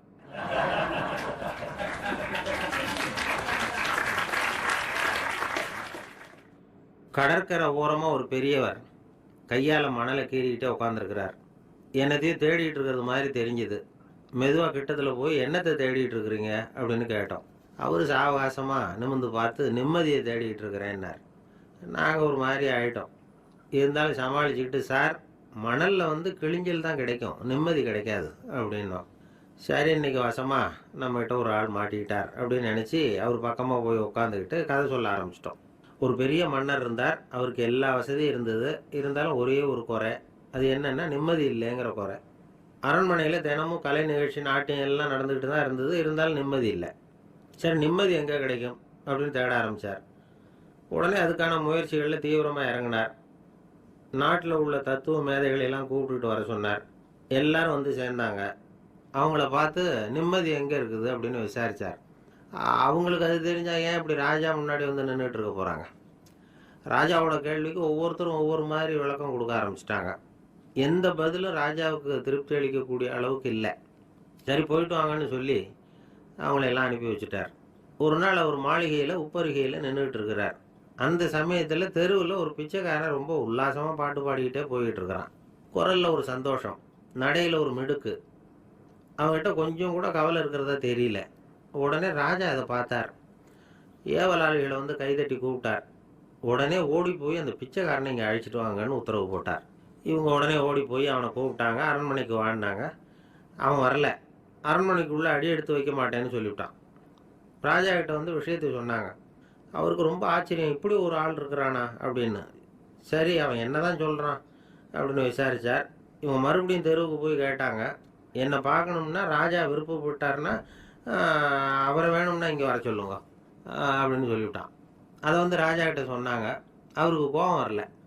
இவ்வளவு சுதந்திர உணர்வோடு இருக்கிறவன் சாதாரண ஆளாக இருக்க முடியாது அப்படின்னு நினைச்சார். உடனே கிடுகிடுன்னு இறங்கி தெருவுக்கு வந்தார். பிச்சைக்காரங்கிட்ட போனார். நீ கவலைப்படாமல் சந்தோஷமாக பாடிக்கிட்டு போறியே, அது எப்படி முடியுது உன்னால் அப்படின்னு கேட்டார். ஏன் அப்படி கேட்குறீங்கன்னாவே, அதுக்கு இல்லை, எனக்கு அரண்மனையில் எவ்வளவோ சுகபோகங்கள்லாம் இருக்குது, இருந்தாலும் நிம்மதி இல்லை. இது ஏன்னு எனக்கு தெரியல. இந்த தேசத்தில் உள்ள அறிஞர்களை எல்லாம் கூப்பிட்டு கேட்டு பார்த்துட்டேன், அவங்களுக்கும் தெரியல. உன்னை கேட்டால் தெரியும்னு நினச்சேன், அதனால தான் சந்திக்கிறதுக்கு ஆசைப்பட்டேன். ஆனால் நீ வரமாட்டேன்னு விட்டியே அப்படின்னார். பிச்சைக்காரன் கடகடன்னு சிரிக்க ஆரம்பிச்சிட்டான். மகிழ்ச்சிக்கும் உங்களுக்கும் தடையாக இருக்கிறது இந்த மாளிகை தான். இதை விட்டுட்டு வெளியில் வந்துட்டா நிம்மதி தேடிட்டு வந்துடும்னா. நான் அரசன், எனக்குன்னு கடமைகள் இருக்குது, அதையெல்லாம் விட்டுட்டு எப்படி வர முடியும்னார் ராஜா. ரெண்டும் ஒரே நேரத்தில் கிடைக்கணுங்கிறது முடியாத காரியம். உங்கள் சுகபோகத்துக்கு விலையாக தான் உங்கள் நிம்மதியை கொடுத்துக்கிட்டு இருக்கிறீங்க. என்ன பாருங்க, என்கிட்ட எதுவும் இல்லை, அதனால் எதுவும் போயிடுமோங்கிற பயமும் இல்லை, நிம்மதியாக இருக்கிறேன் அப்படின்னா அவன். ராஜா உடனே சந்தோஷப்பட்டு தன்னுடைய மேலங்கியை எடுத்து அவனுக்கு பரிசாக கொடுத்தாரான். அவன் சிரிச்சுக்கிட்டே அதை வாங்க மாட்டேன்னு விட்டானான். இதை நீங்கள் எனக்கு கொடுக்கறதுனால எந்த பயனும் இல்லை, அதே நேரத்தில் அதை வாங்கிக்கிட்டேன்னா அடுத்த வினாடியிலேருந்து அதை எப்படி காப்பாற்றுறதுங்கிற கவலை எனக்கு வந்து சேர்ந்துடும், அப்புறம் தூக்கம் வராது, நிம்மதி போயிடும் அப்படின்னு நானான். சொல்லிவிட்டு அவன் பாட்டுக்கு சந்தோஷமாக பாடிக்கிட்டே போயிட்டான். நிம்மதி எங்கே இருக்குங்கிறதையும் ராஜா தெரிஞ்சுக்கிட்டார். அந்த இடத்துக்கு தன்னால் போக முடியாதுங்கிறதையும் அவர் புரிஞ்சுக்கிட்டார். இப்படி இந்த கதையை அந்த கடற்கரையில் மணலை கீறிக்கிட்டே உட்காந்துருந்தார அந்த பெரியவர்கிட்ட சொல்லி முடித்தோம். அவர் முகத்தில் ஒரு தெளிவு தெரிஞ்சுது. எங்களை நிமிர்ந்து பார்த்தார். ரொம்ப நன்றிங்க. இப்போ எனக்கு தெரிஞ்சு போச்சு. நிம்மதி வேணும்னா அதுக்கு என்ன பண்ணணும்னு இப்போ நல்லா புரிஞ்சுக்கிட்டேன் அப்படின்னார். என்ன புரிஞ்சுக்கிட்டீங்கன்னு கேட்டோம். இனிமே இந்த பக்கம் வந்தால் உங்கள் கண்ணில் படாத இடமா பார்த்து உட்காரணும்னு புரிஞ்சுக்கிட்டேன் அப்படின்னார்.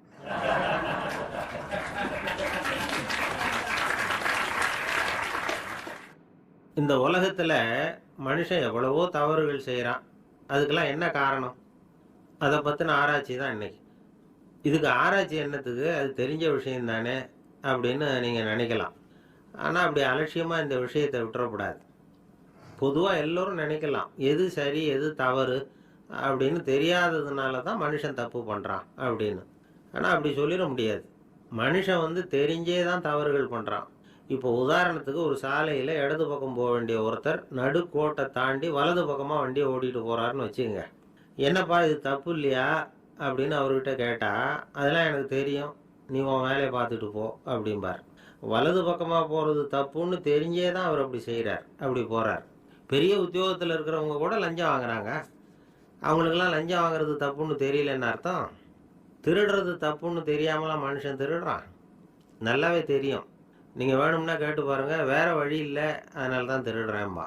திருடுறது ஒரு புண்ணியமான காரியம்னு திருடனே கூட சொல்ல மாட்டான்.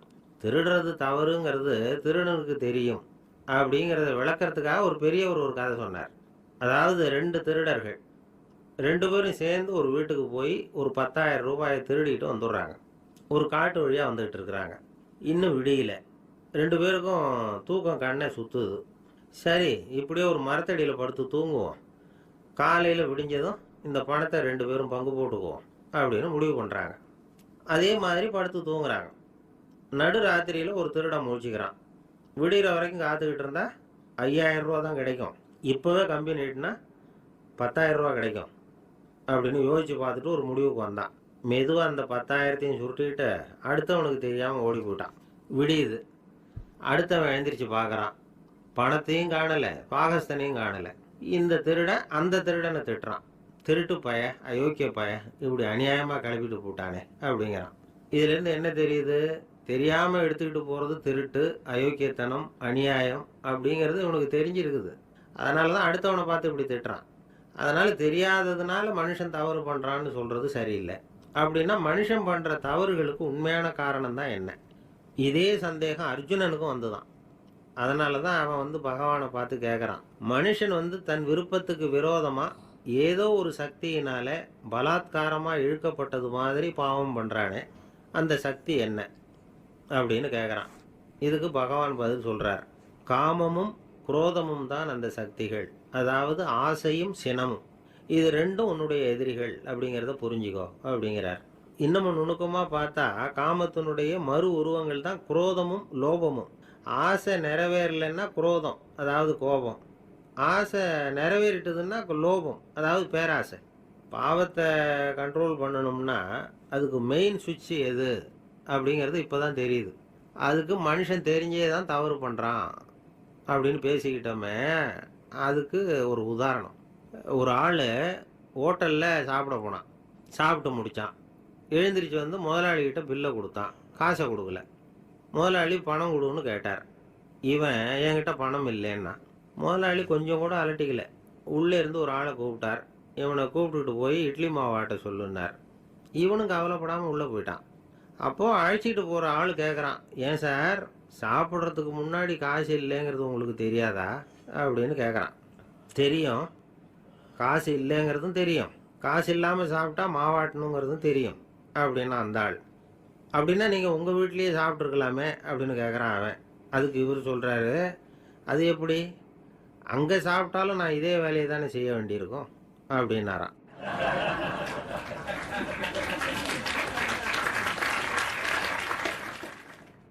நம்மளை மாதிரி ஒரு ஆசாமி அவன் நம்மளை மாதிரியே கற்பனை பண்ணான். அதாவது நாம் தான் இந்த உலகத்தில் ரொம்பவும் கஷ்டப்படுறோம், மற்றவங்கெல்லாம் சந்தோஷமாக இருக்கிறாங்க அப்படின்னு அவன் நினச்சிக்கிட்டான். அவன் ஒரு நாள் கடவுளை வேண்டிக்கிட்டானா, சுவாமி, இந்த உலகத்தில் எவ்வளவோ பேர் இருக்கிறாங்க, ஒவ்வொருத்தருக்கும் ஒவ்வொரு விதமான கஷ்டம் இருக்கலாம், ஒத்துக்கிறேன். இருந்தாலும் எனக்கு அது கொஞ்சம் அதிகமாக இருக்கிறது மாதிரி தெரியுது. அதனால் நீங்கள் எனக்காக ஒரு சின்ன உதவி செஞ்சால் போதும். அது வேறு ஒன்றும் இல்லை, என்கிட்ட இருக்கிற துயரங்களை இன்னொருத்தர் யாருக்கிட்டையாவது கொடுத்துருங்க.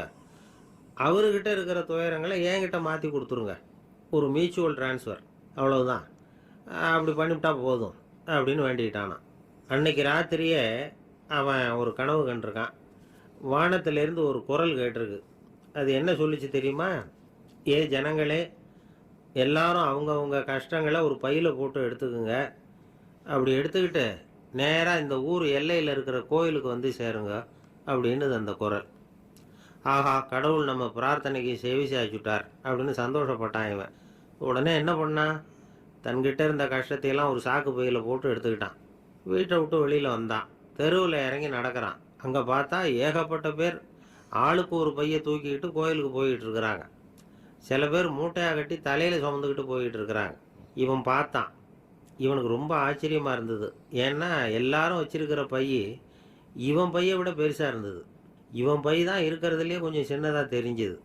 இப்போ அவன் மறுபடியும் சாமியை வேண்டிக்கிட்டான். கடவுளே, இப்போ உள்ள சூழ்நிலையை கவனித்தா என்கிட்ட இருக்கிற பையே பரவாயில்லன்னு தோணுது. அதனால் வேற பை எதையும் மாற்ற வேணாம், இதுவே பரவாயில்ல, இந்த பையோடு திரும்பி வீட்டுக்கு போனால் போதும்னு நினைக்கிறேன் அப்படின்னு எதோ நினைக்க ஆரம்பிச்சுட்டான் அவன். எல்லாரும் கோயிலுக்கு போய் சேர்ந்தாங்க.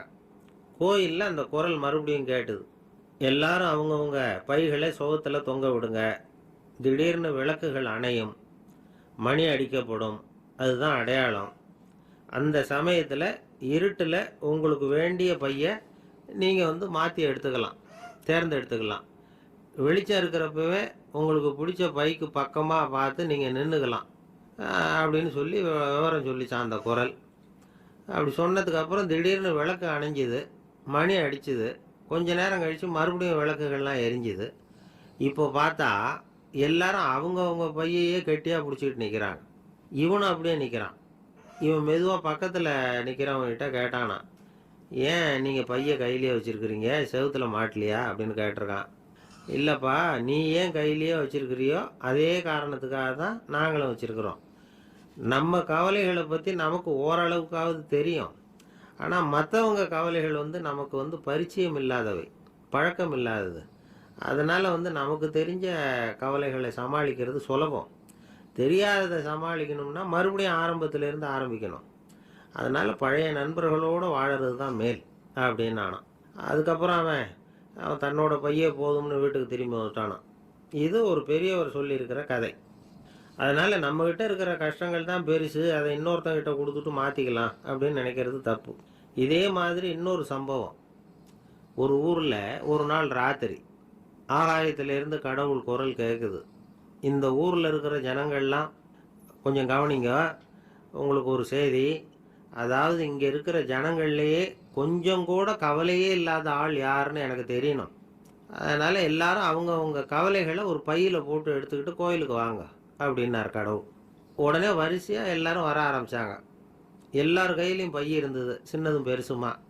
கவலையே இல்லாத ஆள் யாருன்னு தேடினார் கடவுள். ஒரே ஒரு ஆள் மட்டும் கையில் எதுவும் இல்லாமல் வெறும் கையை வீசிக்கிட்டு ரொம்ப ஜாலியாக நடந்து வந்துக்கிட்டு இருந்தான். கடவுள் அவங்ககிட்ட போனார். ஏன்ப்பா, உனக்கு கவலையே இல்லையா அப்படின்னு கேட்டார். எனக்கும் சில கவலைகள்லாம் உண்டு அப்படின்னானா அவன். எங்கே அதெல்லாம்னு கேட்டிருக்கார் கடவுள். பின்னாடி லாரியில் வந்துக்கிட்டு இருக்கு அப்படின்னானா அவன்.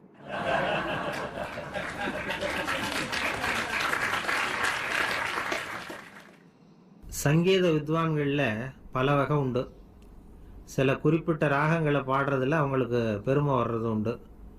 ஆனால் ஒருத்தர் இருந்தார், அவரால் ஒரு ராகத்துக்கே பெருமை வந்தது. அந்த ராகத்தை அவர் வாசித்து கேட்கணும் அப்படின்னு சொல்லுவாங்க. அது என்ன ராகம்னா தோடி ராகம். சரி, அந்த வித்வான் யாருன்னா அவர் தான் திருவாவடுதுறை ராஜரத்னம் பிள்ளை. பேராசிரியர் கல்கி ஒரு சமயம் தம்முடைய பத்திரிகையில் எழுதினாராம். அதை அப்படியே படிக்கிறேன் கேளுங்களேன். ஆகா, ஸ்ரீ ராஜரத்னம் பிள்ளையின் தோடி ஆலாபனையை முதலில் கேட்டபோது அவருடைய கற்பனையை விட்டு தள்ளுங்கள். நம்முடைய மனதில் என்னென்ன இன்பமயமான கற்பனைகள் எல்லாம் உதித்தன.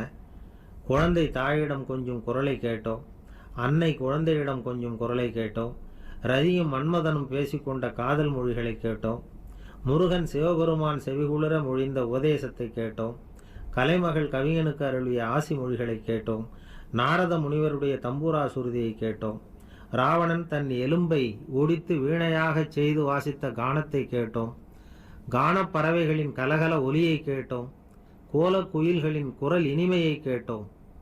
இப்படிலாம் பேராசிரியர் கல்கி விமர்சனம் எழுதியிருக்கிறார்.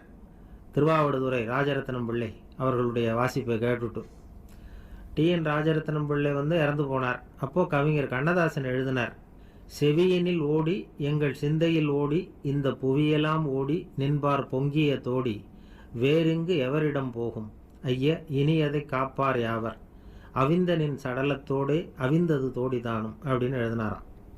அந்த அளவுக்கு அவருடைய தோடியை ரசித்தவர்கள் உண்டு. அதே மாதிரி தோடின்னா என்னன்னு தெரியாமலே அவரை ரசித்தவங்களும் அந்த காலத்தில் உண்டு. அதாவது ஒரு பெரிய சபையில் இவர் வாய்ச்சிக்கிட்டு இருக்கிறார். பாதியில் ஒரு பெரிய மனுஷன் உள்ளே வந்தார். அவர் உடம்புல பட்டு வேஷ்டி, ஜருகை, அங்கவஸ்திரம், வாயில் வெத்தலை, வாசனை புகையில, காதில் வைரக்கடுக்கன், கழுத்தில் தங்க சங்கிலி, கை விரல் பூரா மோதிரம், கையில் ஒரு வெள்ளி வெத்தலை புட்டி, உதவிக்கு 2 பேர் பக்கத்தில். இவ்வளவு பந்தாவோடு வரார் கச்சேரி கேட்குறதுக்கு. இப்படி வந்தவர் முதல் வரிசையில் உட்காந்தார். வித்வான் வாசித்து முடித்ததும் இவர் அவரை பார்த்து, ஐயா நீங்கள் தோடி வாசிக்கிறதுல ரொம்ப கெட்டிக்காரர்னு கேள்விப்பட்டிருக்கேன், அதை கேட்குறதுக்காக தான் மெனக்கிட்டு வந்திருக்கிறேன், அதை வாசிங்களேன் அப்படின்னாராம் இந்த பெரியவர். ராஜரத்னம் பிள்ளைக்கு ஒன்றும் புரியல.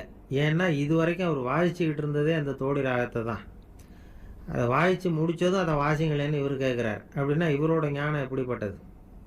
இவ்வளவும் கேட்டுட்டு இப்படி கேட்குறாரே அப்படின்னு அவர் யோசிச்சிருக்கிறார் ராஜரத்னம் பிள்ளை. உடனே என்ன பண்ணார் தெரியுமா? பக்கத்தில் ரொம்ப சாதுவாக சுருதி போட்டுக்கிட்டு இருந்த ஒரு முதுகில் ஓங்கி ஒரு குத்து விட்டாராம். அவருக்கு ஒன்றும் புரியல, எதுக்கு நம்மளை அடிக்கிறார் இவர், நம்மளை குத்துறாரு வித்வான்னு. அவர் அதிர்ச்சியால் இவர் நிமிர்ந்து பார்த்துருக்கார். அப்போ ராஜரத்னம் பிள்ளை சொன்னாராம், ஏய்யா ஐயா பெரிய மனுஷன், என்னுடைய பரம ரசிகர், தோடி ராகம் கேட்கணுங்கிறதுக்காக இவ்வளோ தூரம் வந்திருக்கிறார், முத வரிசையில் உட்காந்துருக்கார். நீ இந்த சமயம் பார்த்து தோடி ராகம் வாசிக்கிற நாதஸ்வரத்தை வீட்டில் வச்சுட்டு வந்துட்டியே, இப்போ ஐயாவுக்காக அந்த ராகத்தை நான் எப்படி வாசிக்கிறது அப்படின்னு சொல்லிவிட்டு மறுபடியும் முதுகில் ஒரு அடி கொடுத்தாராம். அடி வாங்கினவருக்கே சிரிப்பு அடக்க முடியலையா.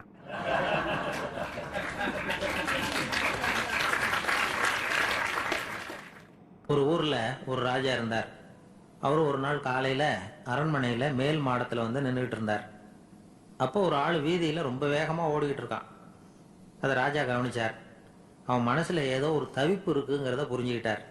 உடனே அரண்மனை சேவகர்களை கூப்பிட்டார். அந்த ஆளை இங்கே அழைச்சிட்டு வாங்க அப்படின்னார். இவங்க ஓடி போய் அந்த ஆளை அழைச்சிட்டு வந்தாங்க. மன்னர் முன்னாடி நிறுத்தினாங்க. மன்னர் அவனை நிமிர்ந்து பார்த்தார். எதுக்காக இவ்வளவு வேகமாக ஓடிக்கிட்டு இருக்கிற அப்படின்னு கேட்டார். இதுக்கு அவன் சொன்னான், மன்னா, நம்ம கோட்டையின் வடக்கு வாசல் இருக்கு இல்லையா, அது ஓரமாக ஒரு பெரிய பாறாங்கல் கிடக்கு. அதுக்கு அடியில் நான் ஒரே ஒரு வெள்ளி நாணயத்தை புதைச்சி வச்சுருக்கேன். அது இப்போ எனக்கு தேவைப்படுது. என்னுடைய மனைவிக்கு ஒரு பரிசு வாங்கி கொடுக்க வேண்டியிருக்கு. அதுக்காக தான் அவசரமாக ஓடிக்கிட்டு இருக்கிறேன் அப்படின்னா. மன்னர் யோசனை பண்ணார். அப்புறம் சொன்னார், அதுக்காகவா இப்படி ஓடுற? பரவாயில்ல, அதை பற்றி கவலைப்படாத. நான் உனக்கு 10 வெள்ளி காசுகள் தர்றேன், வாங்கிட்டு திரும்பி போ அப்படின்னார். இவன் தலையை சொரிஞ்சான். மன்னா, நீங்கள் கொடுக்கறத ரொம்பவும் மகிழ்ச்சியோடு வாங்கிக்கிறேன். இருந்தாலும் அதுக்கப்புறம் அந்த வடக்கு வாசலுக்கு போய் அங்கே இருக்கிற ஒரு நாணயத்தையும் எடுத்துக்கிட்டு போயிடுறேனே அப்படின்னானா. இதை பாருப்பா, அந்த ஒரு நாணயத்தை மறந்துடும், உனக்கு 100 வெள்ளி நாணயங்கள் தரேன் இருக்கார். மன்னா, ரொம்ப மகிழ்ச்சி, உங்கள் மாதிரி தாராள குணம் வேற யாருக்கும் வராது. நீங்கள் கொடுக்குற 100 நாணயங்களையும் வாங்கிக்கிறேன். இருந்தாலும் வடக்கு வாசலுக்கு போய் அதையும் எடுத்துக்கிட்டா 101 ஆயிடுமே அப்படின்னானா. இதை பாருப்பா, அந்த ஒரு நாணயத்தை மறந்துடும், அது எக்கேடாவது கெட்டு போகட்டும். நான் உனக்கு 100 பொற்காசுகள் தரேன், அதையாவது வாங்கிட்டு வந்த வழியிலேயே திரும்பி போடுன்னாரான். தங்க நாணயங்களே தரேன்னு சொல்கிறீங்க, தாராளமாக வாங்கிக்கிறேன். இருந்தாலும் வடக்கு வாசலுக்கு போய் அப்படின்னு மறுபடியும் ஆரம்பித்தான். அரசர் பொறுமை இழந்துட்டார். கடைசியாக ஒரு முடிவுக்கு வந்துட்டார். இதை பாருப்பா, உனக்கு என்னுடைய ராஜ்யத்திலேயே பாதியை கொடுத்துட்றேன், அப்படியாவது திருப்தியாக திரும்பி போ அப்படின்னாராம். மன்னா, உங்களுடைய பெருந்தன்மைக்கு ஈடு இணையே கிடையாது. தேசத்திலேயே பாதி பிரித்து கொடுக்குறேன்னு சொல்கிறீங்க, அதனால் உங்ககிட்ட ஒரு சின்ன வேண்டுகோள் அப்படின்னானா. சொல்லுன்னாராம் மன்னர் ஆர்வமாக. இவன் மெதுவாக ஆரம்பித்தான். அப்படி இந்த ராஜ்யத்தை 2ஆக பிரிக்கிறப்போ அந்த வடக்கு வாசல் இருக்கிற பக்கத்தை என்கிட்டயே கொடுத்துருங்கோ அப்படின்னானா. மன்னர் அசந்து போயிட்டார். இந்த கதை எதுக்காகன்னு கேட்டால், மனம்ங்கிறது ஒரு குரங்குங்கிறத புரிஞ்சுக்கிறதுக்காகத்தான். உன்னை பிடிச்சிக்கிட்டா லேசில் விடாது. அப்படிப்பட்ட மனசை அறிவு தான் வழி நடத்தணும். அதில் தான் வாழ்க்கையின் வெற்றி அடங்கியிருக்குது. ஒரு சின்ன பையன் தெருவில் அழுதுகிட்டு இருந்தான். ஏன்பா அழுகுறேன்னு ஒரு பெரியவர் கேட்டார். ₹1 காசை இங்கே தொலைச்சுட்டேன் அப்படின்னா. சரி, அதுக்காக அழாத, அதுக்கு பதிலாக 10 ரூபா தரேன், இந்தா வச்சுக்கோன்னு கொடுத்தார். இந்த 10 ரூபாயை வாங்கி சட்டப்பையில் போட்டுக்கிட்டு அதை விட அதிகமாக சத்தம் போட்டு அழ ஆரம்பிச்சுட்டான். மறுபடியும் ஏன்டா அழறேன்னு கேட்டார் பெரியவர். அந்த ₹1 கிடைச்சிட்டுதுன்னா இப்போ என்கிட்ட 11 ரூபா இருக்குமே, இப்போ 10 ரூபா தானே இருக்குது அப்படின்னு சொல்லிவிட்டு அழறான். என்னுடைய நண்பர் ஒருத்தர், அவருக்கு ஜாதகத்தில் நம்பிக்கை உண்டு. அவரே ஜோசியம்லாம் பார்ப்பார். என்ன சார் இந்த காலத்தில் இதையெல்லாம் நம்பிக்கிட்டு இருக்கீங்களே அப்படின்னு கேட்டால், உங்களுக்கு ஒன்றும் தெரியாது சார், இந்த உலகத்தில் ஒவ்வொருத்தரும் அவங்கவுங்க செய்கிற நல்லது கெட்டதுக்கு தகுந்த பலனை அனுபவிச்சே தீரணும்பார்.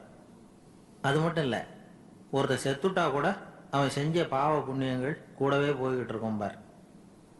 அது எப்படி கூட போவோம் அப்படின்னு குதர்க்கமாக கேட்டால், அதுக்கு அவர் ஒரு கதை சொன்னார். அது ரொம்ப சுவாரஸ்யமாக இருந்தது. அது என்ன கதைன்னா, ஒரு ஊரில் ஒருத்தர் இருந்தாராம். அவர் ஜோசியம் பார்க்குறதுல ரொம்ப கெட்டிக்காரரான். ஒருத்தருடைய தலைமுடியை மட்டும் அவர்கிட்ட காட்டினா போதும், அதை மட்டும் பார்த்துட்டு அவருடைய ஜாதகத்தையே அலசி விடுவாராம். அப்பேற்பட்ட திறமை. அந்த ஆள் ஒரு சமயம் கன்னியாகுமரி கடற்கரைக்கு போயிருந்திருக்கார். அங்கே கரை ஓரமாக ஒரு மண்டை ஓடு கிடந்திருக்கு. அதை எடுத்து பார்த்துருக்கார். அந்த மண்டை ஓட்டை வச்சுக்கிட்டே அதோட ஜாதகத்தை அலசியிருக்கார். இந்த மண்டை ஓட்டுக்கு உரிய ஆசாமி வாழ்க்கையில் ரொம்ப கஷ்டப்பட்டுருக்கணும், நிறைய கஷ்டத்தை அனுபவிச்சிருக்கணும். அது தாங்க முடியாமல் தான் கடலில் விழுந்து தற்கொலை பண்ணிகிட்டு இருக்கான் அப்படிங்கிறத அவர் கணிச்சுட்டார். இருந்தாலும் இந்த மண்டை ஓடு இன்னமும் அனுபவிக்க வேண்டியது பாக்கி இருக்குது அப்படிங்கிறத அவர் உணர்ந்தாராம்.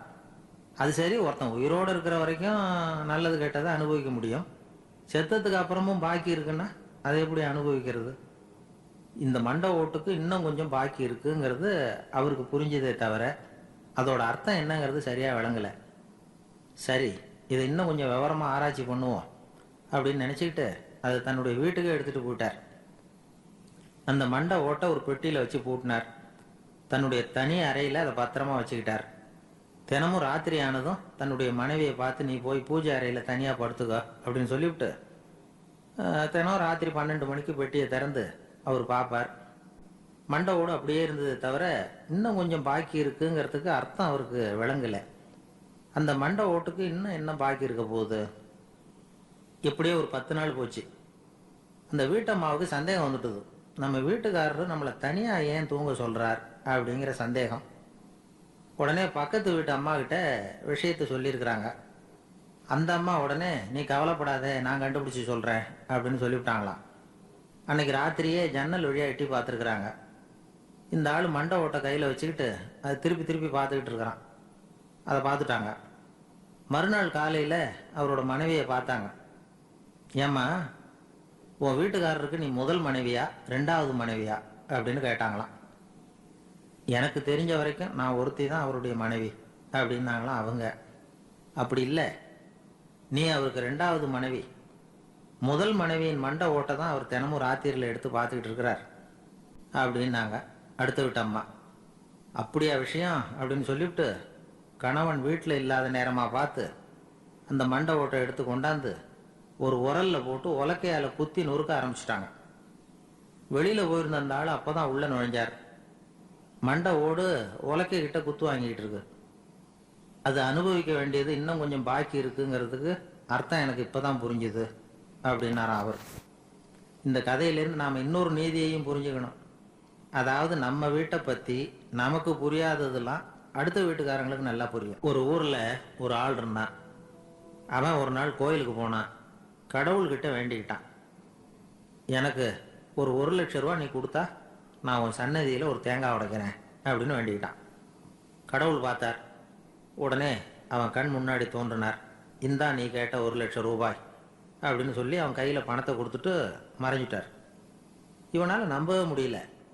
இவ்வளவு சுலபமாக கிடைக்கும்னு தெரிஞ்சிருந்தா அனாவசியமாக ஒரு தேங்காய் உடைக்கிறேன்னு வேண்டியிருக்க வேண்டியது இல்லையே அப்படின்னு நினச்சான். இருந்தாலும் வேண்டுதலை நிறைவேற்ற வேண்டியது கடமை. அதுக்காக என்ன பண்ணால், பக்கத்தில் ஒரு கடைக்கு போனான். ஒரு தேங்காயை கையில் எடுத்தான். இது என்ன விலைன்னு கேட்டான். 5 ரூபான்னார் கடையில் இருந்தவர். அதிகமாக இருக்குதே விலைன்னா.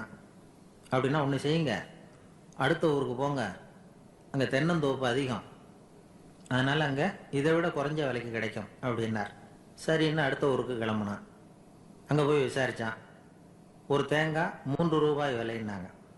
இதுவும் அதிகமாக தெரியுதேன்னா.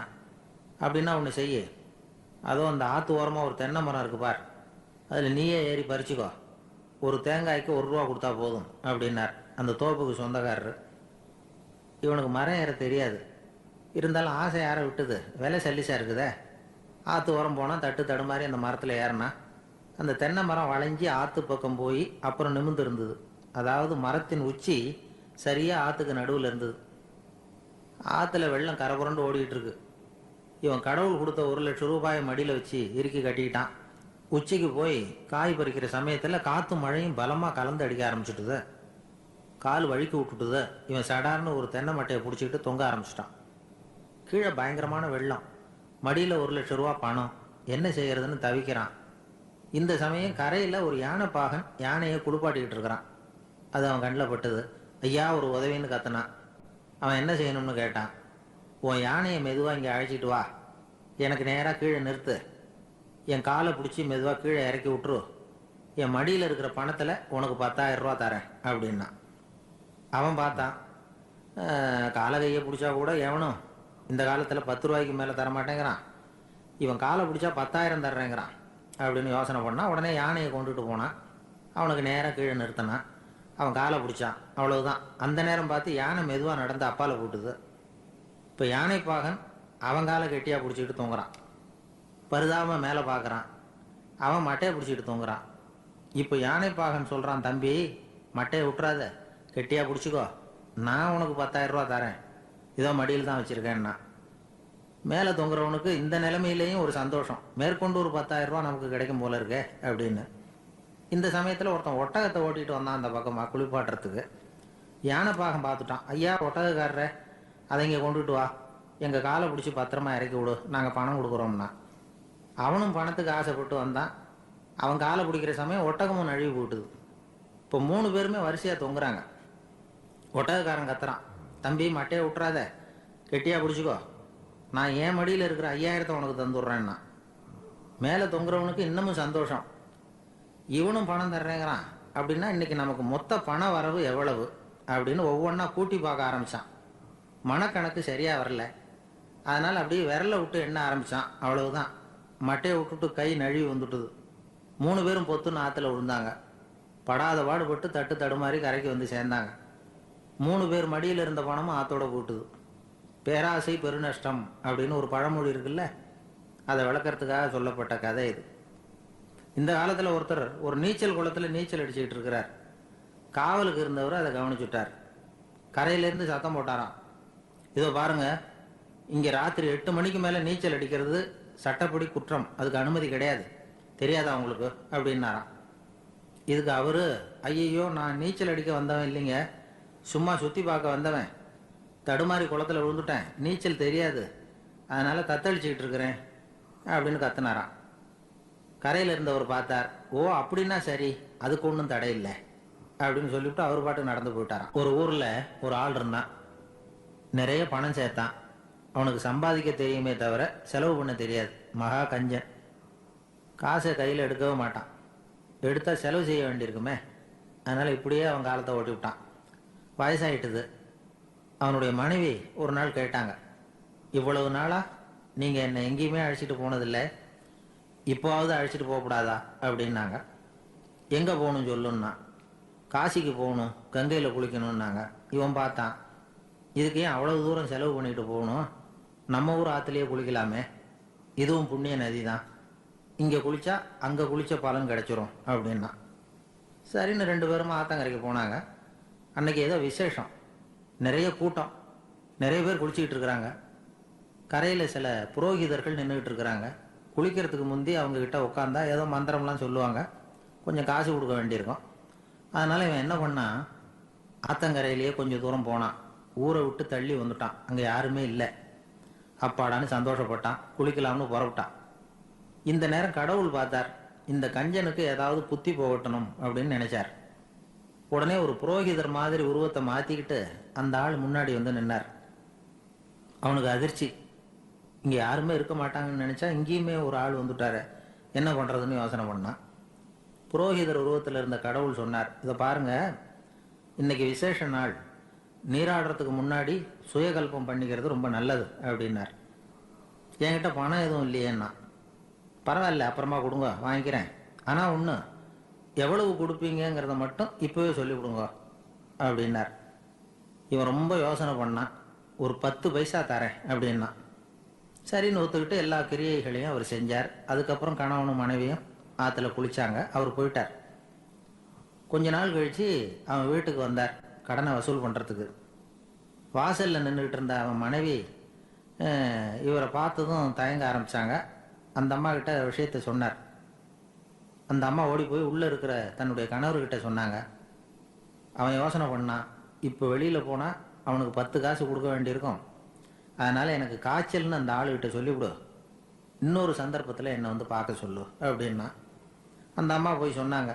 அப்படிங்களா, அப்படின்னா அவரை நான் உடனே போய் பார்க்கணுமே அப்படின்னு உள்ளே நுழைய ஆரம்பித்தார். அவங்க மறுபடியும் இருங்க தான் வரேன்னு சொல்லிவிட்டு உள்ள ஓடி விஷயத்தை சொன்னாங்க. இது ஏதுடா வம்பா போச்சு அப்படின்னு பார்த்தான். மனைவியை கிட்டத்தில் கூப்பிட்டான். இதோ பாரு, ஜன்னி கண்டு நான் இறந்து போயிட்டதா சொல்லிவிடு அப்படின்னா சொன்னாங்க. புரோகிதர் பார்த்தார். அப்படின்னா ஒரு வழியாக இருந்து அவருடைய இறுதி சடங்குகளையும் நானே முடிச்சுட்டு போயிடுறேன் அப்படின்னார். உள்ளே இருந்தவன் யோசனை பண்ணான், அந்த ஆள் என்னை விடமாட்டான் போல இருக்கு, அதனால் ஒரு சவப்பெட்டியில் என்னை வச்சு தூக்கிக்கிட்டு மயானத்துக்கு போங்க பார்த்துக்கலாம் அப்படின்னா. புரோகிதரும் விடுற மாதிரி இல்லை, கூடவே நடந்து போய்கிட்டு இருக்கிறார். அங்கே இறக்கி சடங்குகளை முடிச்சுட்டு தீ வைக்கிற நேரம் பொட்டிக்குள்ளே இருந்த நம்ம ஆள் அலறி அடிச்சுட்டு வெளியில் ஓடி வந்தான். புரோகிதர் உருவத்தில் இருந்த கடவுள் சிரிச்சார், தன்னுடைய சுய உருவத்தை காட்டினார். அதுக்கப்புறம் அவனை கூப்பிட்டு, இதை பாருப்பா, ஏன் இப்படி அல்லாடுற, ஏதாவது வர வேணும்னா கேள் தரேன் அப்படின்னார். அவன் யோசனை பண்ணான். பகவானே, ஒரே ஒரு வரம் தான் உங்ககிட்ட கேட்கணும்னா. என்ன வேணும் கேளுன்னார். அந்த 10 பைசா தட்சணையை தள்ளுபடி பண்ணால் போதும் அப்படின்னா. கடவுளும் சரின்னு சொல்லிட்டு போயிட்டார். இப்படி ஒரு கதையை சுவாமி சிவானந்தர் சொல்லியிருக்கிறார். செல்வந்தர்கள் பல பேர் இப்படித்தான் இருக்கிறாங்க. தாங்களும் அனுபவிக்க மாட்டாங்க, அடுத்தவங்களுக்கும் கொடுக்க மாட்டாங்க. இது மாதிரியான கஞ்சர்களுக்கு இந்த உலகம் இல்லை அந்த உலகம் இல்லைங்கிறார் அவர். இந்த கதையில் கடவுள் கடன் வசூலுக்கு வந்தது மாதிரி நம்ம ஊர் ஆள் ஒருத்தன் இன்னொருத்தர்கிட்ட 10 பைசா கடன் கொடுத்துட்டான். திருப்பி வாங்கறதுக்கு நடையாக நடக்கிறான். கடைசியாக கேட்டான், நீ எப்போ தான் கடனை திருப்பி தரப்போற, அதை முடிவாக சொல்லுன்னா. வர்ற வியாழக்கிழமை கண்டிப்பாக கொடுத்துருவேன் அப்படின்னானா அவன். அன்னைக்கு நான் ஊரில் இருக்க மாட்டேனே அப்படின்னானா இவன். அதனால் என்ன, நானும் தான் அன்னைக்கு ஊரில் இருக்க மாட்டேன் அப்படின்னானா. அவர் ஒரு பெரிய குடும்பத்தில் பிறந்தவர். இருக்கிற சொத்துக்கள் எல்லாத்தையும் வாரி வழங்கிவிட்டு காட்டுக்கு புறப்பட்டார் தவம் செய்யறதுக்காக. இருந்தது பூராவும் கொடுத்துட்டார். இனிமேல் எதுவுமே இல்லை கொடுக்கறதுக்கு. அப்போ கடைசியாக ஒருத்தன் வந்து கையை நீட்டினானா, ஐயா ஏதாவது கொடுங்கன்றிருக்கான். அவர் பார்த்தார். கட்டியிருக்கிற வேட்டியை தவிர வேறு எதுவுமே இல்லை. 8 முழம் பட்டு வேட்டி, ஜரிகை கரையோடு இருக்குது. கடைசியாக அதை தான் எடுத்துக்கிட்டு அவர் புறப்பட்டுருக்கார். அவர் பார்த்தார், எதிரில் அவன் பரிதாபமாக நின்றுட்டு இருக்கிறான். அந்த 8 முழ வேட்டியை 2ஆக கிழிச்சார். 4 முழத்தை அவங்ககிட்ட கொடுத்தாரு. மீதி 4 முழத்தை தன்னுடைய இடுப்பில் கட்டிட்டு அவர் காட்டுக்கு போயிட்டார். இவன் என்ன பண்ணான் தெரியுமா, கையில் கிடைச்ச 4 முழத்தை எடுத்துக்கிட்டு கடை வீதிக்கு போனான். பழைய பட்டு வேட்டி ஜருகை இதையெல்லாம் விலைக்கு வாங்குகிற வணிகர் ஒருத்தர் இருக்கார். அவர்கிட்ட போனான். இதை விலைக்கு எடுத்துக்கிறீங்களா அப்படின்னு கேட்டிருக்கான். அவர் வாங்கி பார்த்துருக்கார். ஆஹா, இது ரொம்ப அருமையான வேட்டி, விலை உயர்ந்த ஜருகை, இது ஏது உனக்கு அப்படின்னு கேட்டாரான். அவன் நடந்தது சொல்லியிருக்கான். அப்படின்னா ஒன்று செய்ய, இந்த வேட்டியோட இன்னொரு பாதியையும் மெதுவாக வாங்கிட்டு வந்துடு, உனக்கு நிறைய பணம் தர்றேன் அப்படின்னாரான் அந்த வணிகர். இவன் கொஞ்சம் யோசனை பண்ணி பார்த்தான். கொஞ்சம் இருங்க, தான் வந்துவிடுறேன் அப்படின்னு சொல்லிவிட்டு நேராக காட்டுக்கு போனான். அவர் எங்கே இருக்காருன்னு தேடி கண்டுபிடிச்சான். அவர் ஒரு இடத்துல தவக்கோலத்தில் இருக்கிறார். கட்டியிருந்த இடவேட்டியும் அவர் அறியாமல் நழுவி கீழே விழுந்து கிடக்குது. இவனுக்கு ரொம்ப வசதியாக போச்சு. அவரை கேட்க வேண்டிய அவசியமே இல்லை. மெதுவாக சத்தம் போடாமல் அடி மேலே அடி வச்சு நெருங்கினான். அவர் கண்ணை மூடிக்கிட்டு அவர் பாட்டு நின்றுட்டு இருக்கிறார். இவன் மெதுவாக போய் கீழே கிடந்த அந்த துணியை எடுத்துக்கிட்டு சத்தம் போடாமல் திரும்பி நடந்தான். ஒரு 2-3 அடி எடுத்து வச்சிருப்பான். அப்படி ஓட ஆரம்பிக்கிற சமயத்தில் அவன் காலில் கீழே கிடந்த முள் ஒன்று நறுக்குன்னு தைச்சி விட்டுது. வலி தாங்க முடியாமல் அம்மான்னு கத்தியிருக்கான். இந்த சத்தத்தினால கண்ணை மூடி நின்றுக்கிட்டு இருந்த அவரோட தவம் கலைஞ்சது. மெல்ல கண்ணை திறந்து பார்க்குறார். தன் இடையில இருந்த வேட்டி அவன் கையில் இருக்கு. இப்போ அவர் நினைக்கிறார், என்ன நினைக்கிறாருன்னா, இந்த வேட்டி மீது நான் வைத்த ஆசையல்லவா அவனை திருடனாக ஆக்கிவிட்டது அப்படின்னு நினைச்சாராம். இந்த வேட்டி மேலே நாம் வச்ச ஆசை அவனை திருடும்படி ஆக்கிவிட்டதே அப்படின்னு நினைச்சாராம். இது எப்பேற்பட்ட மனநிலை அப்படிங்கிறத கொஞ்சம் யோசனை பண்ணி பாருங்கள். தான் ஒரு பொருள் மேலே வச்ச பற்று இன்னொரு மனிதன் திருடனாக ஆகிறதுக்கு காரணமாயிட்டுதேன்னு நினைக்கிறார். அப்படி நினைச்ச அந்த பெரியவர் யார் தெரியுமா? அவர் தான் மகாவீரர்.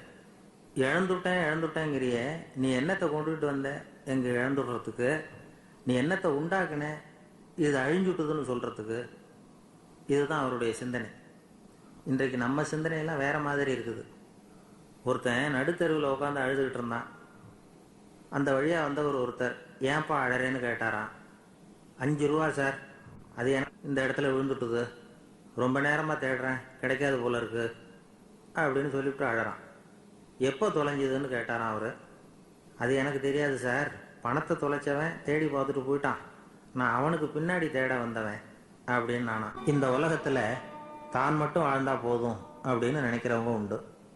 தானும் வாழணும், அடுத்தவங்களும் வாழணும் அப்படின்னு நினைக்கிறவங்களும் உண்டு. முதல்ல சொன்ன வகையை சேர்ந்த மனிதர்கள் எப்படி தெரியுமா? எப்படியாவது தான் மட்டும் வாழ்ந்தால் போதுங்கிற நினைப்பு தான் எப்பவும் அவங்களுக்கு இருக்கும். தங்களுடைய வளர்ச்சிக்கு எது தடையாக இருந்தாலும் சரி, யார் தடையாக இருந்தாலும் சரி, அதை அழிச்சுட்டு தான் மறுவேலை பார்ப்பாங்க. அவங்கெல்லாம் பாவ காரியங்களுக்கு தயங்குறதே இல்லை. அப்படிப்பட்ட வாழ்க்கை அவங்களுக்கே இடைஞ்சலாக அமைஞ்சு விடுறது உண்டு. அதை விளக்கறதுக்கு ஒரு கதையும் உண்டு. ஒரு ஊரில் அப்படிப்பட்ட ஆள் ஒருத்தன் இருந்திருக்கான். நிறைய பாவங்களை செஞ்சவன். அதன் காரணமாக நரகப்படுகொழியில் விழுந்துட்டான். நரகப்படுகொழிங்கிறது ஒரு பெரிய கிணறு மாதிரி. ஏற்கனவே பாவம் செஞ்சவங்க நிறைய பேர் அதில் விழுந்து கிடக்குறாங்க.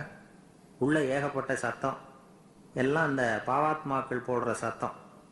இப்போ விழுந்தானே, இவனும் சத்தம் போட்டான். இவன் போடுற சத்தம் கொஞ்சம் அதிகமாக கேட்டுது, விழுந்தது. இந்த கிணத்துக்கு பக்கத்தில் புத்தர் உட்காந்துருக்கிறார். அவர் காதில் இவன் போடுற சத்தம் விழுந்தது. உடனே அந்த கிணத்தடிக்கு போனார், குனிஞ்சு பார்த்தார். சாமி என்னை காப்பாற்றுங்க அப்படின்னு கத்தனா இவன். புத்தர் அவனை கொஞ்சம் கவனித்து பார்த்தார். மனித சமுதாயத்துக்கு அவன் என்னென்ன கெடுதல் பண்ணியிருக்கிறாங்கிற விவரம்லாம் அவர் மனக்கண்ணில் தெரிஞ்சது. அவருக்கு எல்லாம் புரிஞ்சு போச்சு.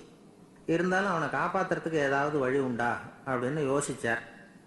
அவன் தன்னுடைய வாழ்நாளில் ஏதாவது நல்லது செஞ்சிருக்கானா அப்படின்னு பார்த்தார். ஒரே ஒரு சமயம் அவன் தன்னுடைய காலடியில் மிதிபட இருந்த சிலந்தியை மிதிக்காமல் தாண்டி போயிருக்கிறான். இந்த ஒரு காரியத்துக்காக அவனை கரையேற்ற முடியுமா அப்படின்னு நினைச்சார். அவ்வளவுதான்.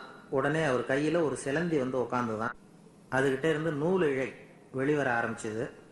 அந்த நூல் இழை கிணற்று ஆழம் வரைக்கும் அப்படியே நீண்டுக்கிட்டே போச்சான். புத்தர் பார்த்தார். இந்த நூலை பிடிச்சிக்கிட்டு மேலே ஏறி வா அப்படின்னார். என்னங்க சொல்கிறீங்க, இந்த சிலந்தி நூல் என்ன தாங்குமான்னு கத்துனான். எல்லாம் தாங்கும், அதை பிடிச்சிக்கிட்டு ஏறி வா அப்படின்னார். சந்தேகத்தோடவே